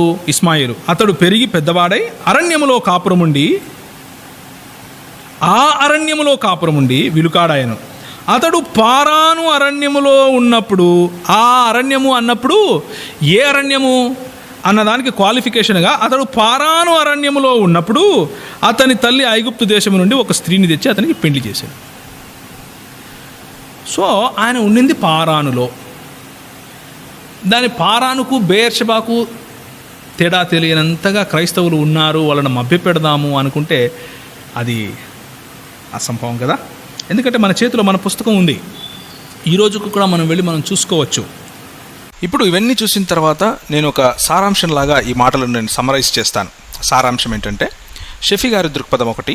అందులో షఫీ గారు వాదించే పద్ధతి ఏంటంటే, అయ్యా అబ్రహాము గారు హాగరు మరియు ఇస్మాయిలను తీసుకెళ్ళినప్పుడు ఆయన 17-18 ఏళ్ల వయసు గలవాడైతే,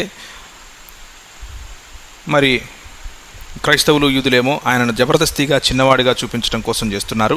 కనుకనే మనం 21వ అధ్యాయాన్ని లేకపోతే 22వ అధ్యాయాన్ని తీసుకొని వచ్చి 16వ అధ్యాయం తర్వాత పెట్టేస్తే సమస్య తీరిపోతుంది, ఆ చరిత్ర అంతా ఇదైపోతుంది, అన్నిట్లో సమాంతరత కనిపిస్తుంది అన్నది ఆయన వాదన. కాకపోతే నాకు వచ్చిన సమస్య ఏంటంటే, ఇప్పుడు మరి షఫీ గారు ముస్లిం అని చెప్పుకుంటాడు. షఫీ గారు ఖురాన్ పైన, హదీసుల పైన విశ్వాసము ఉన్నవాడిగా కనిపిస్తాడు. అయితే మరి అల్ తబరీ గారు ఇచ్చినటువంటి సారాంశాన్ని ఆయన విస్మరిస్తున్నాడు. అంటే ఇసాకును పంపించారు అన్న విధంగా అల్ తబరీ గారు చెప్తూ ఉంటే దాన్ని విస్మరించాడు. పోన్లే, అది విస్మరిస్తే పర్వాలేదు అనుకుంటే ఖురాన్ను కూడా విస్మరిస్తున్నట్లుగా ఉంది. ఎందుకంటే ఖురాన్ 6:100 మనము ఇంతకుముందు చూసినట్లు 6వ అధ్యాయం 114 కానీ, 6వ అధ్యాయం 38వ వచనం కానీ, 6వ అధ్యాయం 126వ వచనం కానీ, 12వ అధ్యాయం 111వ వచనం కానీ, 16వ అధ్యాయం 89వ వచనంలో కానీ, వీటన్నిటిలో కూడా ఏం చెప్తోందంటే ఖురాను, ఇంతకుముందు వచ్చినటువంటి గ్రంథాన్ని ధృవీకరించడానికి, వివరణ ఇవ్వడానికి నేను వచ్చాను అని ఖురాన్ సాక్ష్యం చెప్తా ఉంది. వివరణ అయితే ఇవ్వలేదు. ఖురాను ఇవ్వని వివరణను కూడా షఫీ ఇస్తున్నట్లుగా కనిపిస్తూ ఉంది ఇక్కడ. సో ఆ విషయంలో కూడా ఖురాన్ను ఆయన విస్మరిస్తున్నట్లుగా కనిపిస్తూ ఉంది. పోనీ ముహమ్మద్ గారు ఇచ్చినటువంటి సున్నానేమని ఆయన అనుసరిస్తున్నాడా అని చూస్తే అలా కూడా కాదు. నేను ఇంతకుముందు మీకు చూపించినట్లు సహీ అల్ బుఖారీలో కనుక మనం తీసి చూస్తే, సహీ అల్ బుఖారీలో ఆయన ఏం చెప్తున్నాడంటే, ముహమ్మద్ గారు ఇచ్చినటువంటి టీచింగ్ ఎలా ఉందంటే, చిన్నపిల్లవాడుగా ఉన్నప్పుడే పంపించేశారు, పాలు తాగే వయసులోనే పంపించేశాడు. మరి షఫీ ఎవరిని తప్పు అని ప్రూవ్ చేస్తున్నాడు? షఫీ ముహమ్మద్ని తప్పు అని ప్రూవ్ చేస్తున్నాడా? ఖురాన్ను తప్పు అని ప్రూవ్ చేస్తున్నాడా? అల్ తబరిని తప్పు అని ప్రూవ్ చేస్తున్నాడా? సహీ అల్ బుఖారీని తప్పు అని ప్రూవ్ చేస్తున్నాడా? షఫీ ఎవరి మధ్య సందేహం లేకపోతే భేదాభిప్రాయాలు ఉన్నాయని ప్రూవ్ చేస్తున్నాడు? ఖురాన్ మరియు తబరికి మధ్యలో ఉందని ప్రూవ్ చేస్తున్నాడా? ఖురాన్ మరియు సహీ అల్ బుఖారీకి మధ్యలో భేదాభిప్రాయం ఉందని ప్రూవ్ చేస్తున్నాడా? లేక షఫీకి ముహమ్మద్ గారికి మధ్యలో భేదాభిప్రాయం ఉందని ప్రూవ్ చేస్తున్నాడా? నాకు అసలు అర్థం కాని విషయం ఏంటంటే, అల్ తబరీ కంటే ఎక్కువ షఫీ గారికి తెలుసు. ఖురాన్ ఎవరికైతే అవతరించిందో ముహమ్మద్ గారికి, ఆయన కంటే ఎక్కువ షఫీ గారికి తెలుసు. సహీ అల్ బుఖారీ కంటే ఎక్కువ షఫీ గారికి తెలుసు. పోనీ నిక్కచ్చిగా 13 సంవత్సరాల తర్వాత ఆయనకు గోప్యాంగ చర్మం సున్నతి జరిగింది, ఆ తరువాత ఇస్సాకు పుట్టాడు కనుక 13 సంవత్సరాల తర్వాతనే ఈయనని పంపించేసి ఉంటారు అని బైబిల్ చెప్పే సాక్ష్యాన్ని స్పష్టంగా మేము ఒప్పుకుంటున్నాం క్రైస్తవులంగా. 13 సంవత్సరాల తర్వాత అంటే 17 కావచ్చు, 18 కావచ్చు, ఆ సమయంలోనే పంపించాడు అని మేము ధైర్యంగా చెప్తున్నాం. కానీ అందులో మాత్రం ఆయన తప్పులు పడుతున్నాడు. మరి ఈయన ఖురాన్ ఇచ్చే టీచింగ్ను ఒప్పుకుంటున్నట్లా, ఒప్పుకోనట్లా? మొహమ్మద్ అనుచరుడా ఈయన, లేకపోతే మొహమ్మద్కు వ్యతిరేకంగా నిలబడుతున్నాడా అనేది నాకు అర్థం కావట్లేదు. దయచేసి ముస్లింలు ఎవరైతే ఖురాన్ను, హదీసులను, తర్వాత వారి చరిత్రను నమ్ముతారో వారు దయచేసి దయచేసి ఈ భేదాభిప్రాయం ఏదైతే ఉందో షఫీ గారికి ఖురాన్కు మధ్య, షఫీ గారికి మొహమ్మద్ గారికి మధ్య, షఫీ గారికి హదీసులకు మధ్య, దాన్ని మీరే ఆయనను ప్రశ్నించి తేల్చుకోమని నేను మిమ్మల్ని ఆహ్వానం ఇస్తున్నాను. కాబట్టి నేను మీకు ఇచ్చే ఆహ్వానం ఏంటంటే, ఈరోజు కూర్చున్న వారికి మనము ముగించడానికి ముందు మన సబ్జెక్ట్లోకి కూడా వద్దాం. కానీ అది క్రైస్తవులైనా క్రైస్తవేతరులైనా సరే లేఖనాన్ని పరిశోధించేటప్పుడు దానికి ఉన్న పరిధి ఒకటి ఉంటుంది, దానికి ఒక కాంటెక్స్ట్ ఉంటుంది, దానికి ఒక ఆ కాంటెక్స్ట్లోనే, ఆ సందర్భంలోనే మనం చదవాలి. ఆ సందర్భాన్ని విడిచి విరగొట్టి వేరేది ఎక్కడో తీసుకొని వచ్చి పెట్టాలి అంటే అది బట్టబయలైపోతుంది, తెలిసిపోతుంది కదా. కాబట్టి 16వ అధ్యాయం తర్వాత 17వ అధ్యాయంలో ఉన్న మాటలే కరెక్ట్. 21వ అధ్యాయం మధ్య భాగము లేకపోతే 22వ అధ్యాయం తీసుకొని వచ్చి అక్కడ పెట్టవలసిన అవసరము లేనే లేదు. ఎందుకంటే 21వ అధ్యాయంలో అబ్రహాము అబీమెలెకు దగ్గరికి వెళ్ళిపోవడం, అక్కడ షారా గురించి అబద్ధం ఆడటం, ఆ తర్వాత అంటే ఆ ఒక్క సంవత్సరం 99 నుంచి 100 సంవత్సరాల వరకు ఆ ఒక్క సంవత్సరం ఆయన పొందిన ఇన్సల్ట్, ఆ తర్వాత వెనక్కి వచ్చిన తర్వాత ప్రభు ఆయనను ఆశీర్వాదం తిరిగి గుర్తు చేయటం, నేను నీకు కనాన్ని ఇస్తానన్నా, నువ్వెందుకు వెళ్తున్నావు అక్కడికి అని చెప్పటం, ఆయనను పరిశోధించటం, ఆ పరిశోధనలో లేకపోతే ఆ టెస్ట్లో అబ్రహాము విజయంగా బయటికి రావటం, ఇస్సాకు ద్వారా ఈనాటికి కూడా మనకు ఆ ఆశీర్వాదాలు ఇవ్వటం జరుగుతూ ఉంది. కానీ ఇదంతటిని చుట్టూ గోల్ తిరిగి ఒక్క విషయం మిస్ అవుతున్నారు షఫీ గారు కానీ, వినేవారు కానీ, ముస్లిములు కానీ, క్రైస్తవులు కానీ. అదేంటంటే the story is about the lamb. ఆ కథ మొత్తం కూడా దేవుడు ఏర్పాటు చేసినటువంటి యెహోవా ఈరే అని తనను తాను పిలుచుకున్నటువంటి దేవుడు ఏర్పాటు చేసిన ఆ గొర్రె గురించి స్టోరీ ఇది. అర్థమవుతుందా? నీ విజన్, నీ తలాంతు, నీ పక్షంలో దేవుడు నిన్ను సమర్పించుకో, నీ గురించి నిన్ను నువ్వు అన్నప్పుడు నీ చేత కాకపోతే నువ్వు చేయలేవు అని ఆయనకు తెలుసు. కానీ నువ్వు విధేయత చూపిస్తే నీకోసం, నీ పక్షంగా ఒక గొర్రెపిల్ల రెడీగా ఉంది. ఆ గొర్రెపిల్ల మరెవరో కాదు, యేసుక్రీస్తు ప్రభువారు. ఆ యేసుక్రీస్తు ప్రభువారి వలనే ఈరోజు ముస్లిములకైనా, క్రైస్తవులకైనా, బౌద్ధులకైనా, హైందవులకైనా, ఇంకెవరికైనా సరే, భూప్రపంచంలో ఎవరికైనా సరే ఈ యేసుక్రీస్తు ద్వారానే, ఆయనే ఈరేగా, యెహోవా ఈరేగా మన మధ్యకు వచ్చి మన కోసం ఆయన ప్రాణం పెట్టాడు, బలియాగం చేశాడు. ఆ బలియాగం కారణంగానే ఈరోజు మనం పాపములను ఆయన పైన, మన పాపములను ఒప్పుకుంటే ఆయన మన పాపములను పరిహరించగలడు అన్న విషయం బైబిల్ చెప్తా ఉంది. ఈ సెంట్రల్ ఐడియాను విడిచిపెట్టి ఎప్పుడైతే మనము ఆ గొర్రెపిల్ల రక్తంతో ప్రోక్షింపబడతామో అప్పుడు మనకు ఈ ఇస్సాకు ద్వారా దేవుడు ఏ నిత్య నిబంధననైతే స్థిరపరిచాడో అది ఈరోజు సంఘానికి కూడా, క్రైస్తవ సంఘానికి, అంటే యేసుక్రీస్తు శరీరంలో భాగస్వాములైన మనకు అది ఆపాదించబడుతుంది. అంతేగాని వాక్యాన్ని వక్రీకరించడం వల్ల, వాక్యంలో ఇస్సాకు అన్న పేరు తీసేసి ఇస్మాయిలు అని పెట్టడం వల్ల ఏ లాభం లేదు. లాభం ఒకే ఒక చోటు ఉంది, యేసు ప్రభు పాదాల దగ్గరికి రావటం, నేను పాపిని పశ్చాత్తాపడటం, ఆ పశ్చాత్తాపం ద్వారా ప్రభువుని సొంత రక్షకునిగా అంగీకరించిన మరుసటి రోజు నీ జీవితం మారిపోతుంది. సహోదరుడా, సహోదరి, లేఖనాన్ని లేఖనంగా అంగీకరించు. ఈరోజు నీ హృదయం కనుక నువ్వు కఠినపరుచుకుంటే మళ్ళీ రేపు రాదేమో. నీకున్నటువంటి ఆ విజన్ ఏంటి? నీకున్నటువంటి దేవుడు నీకు ఇచ్చిన ఆ ఒక్కగానొక్క తలాంతు ఏంటి? నువ్వు అడిగి గోజాడి తెచ్చుకున్నటువంటి ఆ ఒక్కగానొక్క తలాంతు ఏంటి? నువ్వు ఇవ్వటానికి సిద్ధపడుతున్నావా? అబ్రహాం సిద్ధపడ్డాడు. నువ్వు సిద్ధపడితే ప్రభు నిన్ను కూడా ఆశీర్వదిస్తాడు. నువ్వు సిద్ధపడితే ప్రభు నీ ద్వారా కూడా నిన్ను కూడా ఒక ఛానల్ ఆఫ్ బ్లెస్సింగ్, లేకపోతే ఆశీర్వాదాలకు ఒక ఊటలా నిన్ను తయారు చేస్తాడు. అందుకే యేసు ప్రభు వారు అన్నారు, ఆయన దగ్గరికి ఎవరైతే వెళతారో వాళ్ళ కడుపులో నుంచి జీవ జలముల ఊట వస్తుందంట. అది నీకు నాకు కూడా సొంతమయ్యే అవకాశం ఉంది. అబ్రహాం తప్పులు చేయలేదా? చేశాడు. ప్రవక్తలు తప్పులు చేయలేదా? చేశారు. కానీ వాళ్ళు ఎందుకు నీతిమంతులుగా తీర్చబడ్డారు అంటే వాళ్ళు చేసిన తప్పులకో వాళ్ళు చెయ్యని మంచికో కాదు. వాళ్ళు నీతిమంతులుగా తీర్చబడింది విశ్వాసం. నీ కొరకు నీ ప్రభువు ఒక ఉపాయం చేశాడు, దేవుడే ఉపాయం చేస్తాడు, యెహోవా ఈరే అన్న విశ్వాసంలోకి గనక నువ్వు వస్తే నువ్వు కష్టపడాల్సిన అవసరం లేదు, లేఖనాలను వక్రీకరించాల్సిన అవసరం లేదు. ధైర్యంగా ప్రభు దగ్గరికి వచ్చి ఆయన దగ్గర పడి నిన్ను నువ్వు సమర్పించుకోవచ్చు. తలలు వంచుకుంటే ప్రార్థన చేసుకుందాం.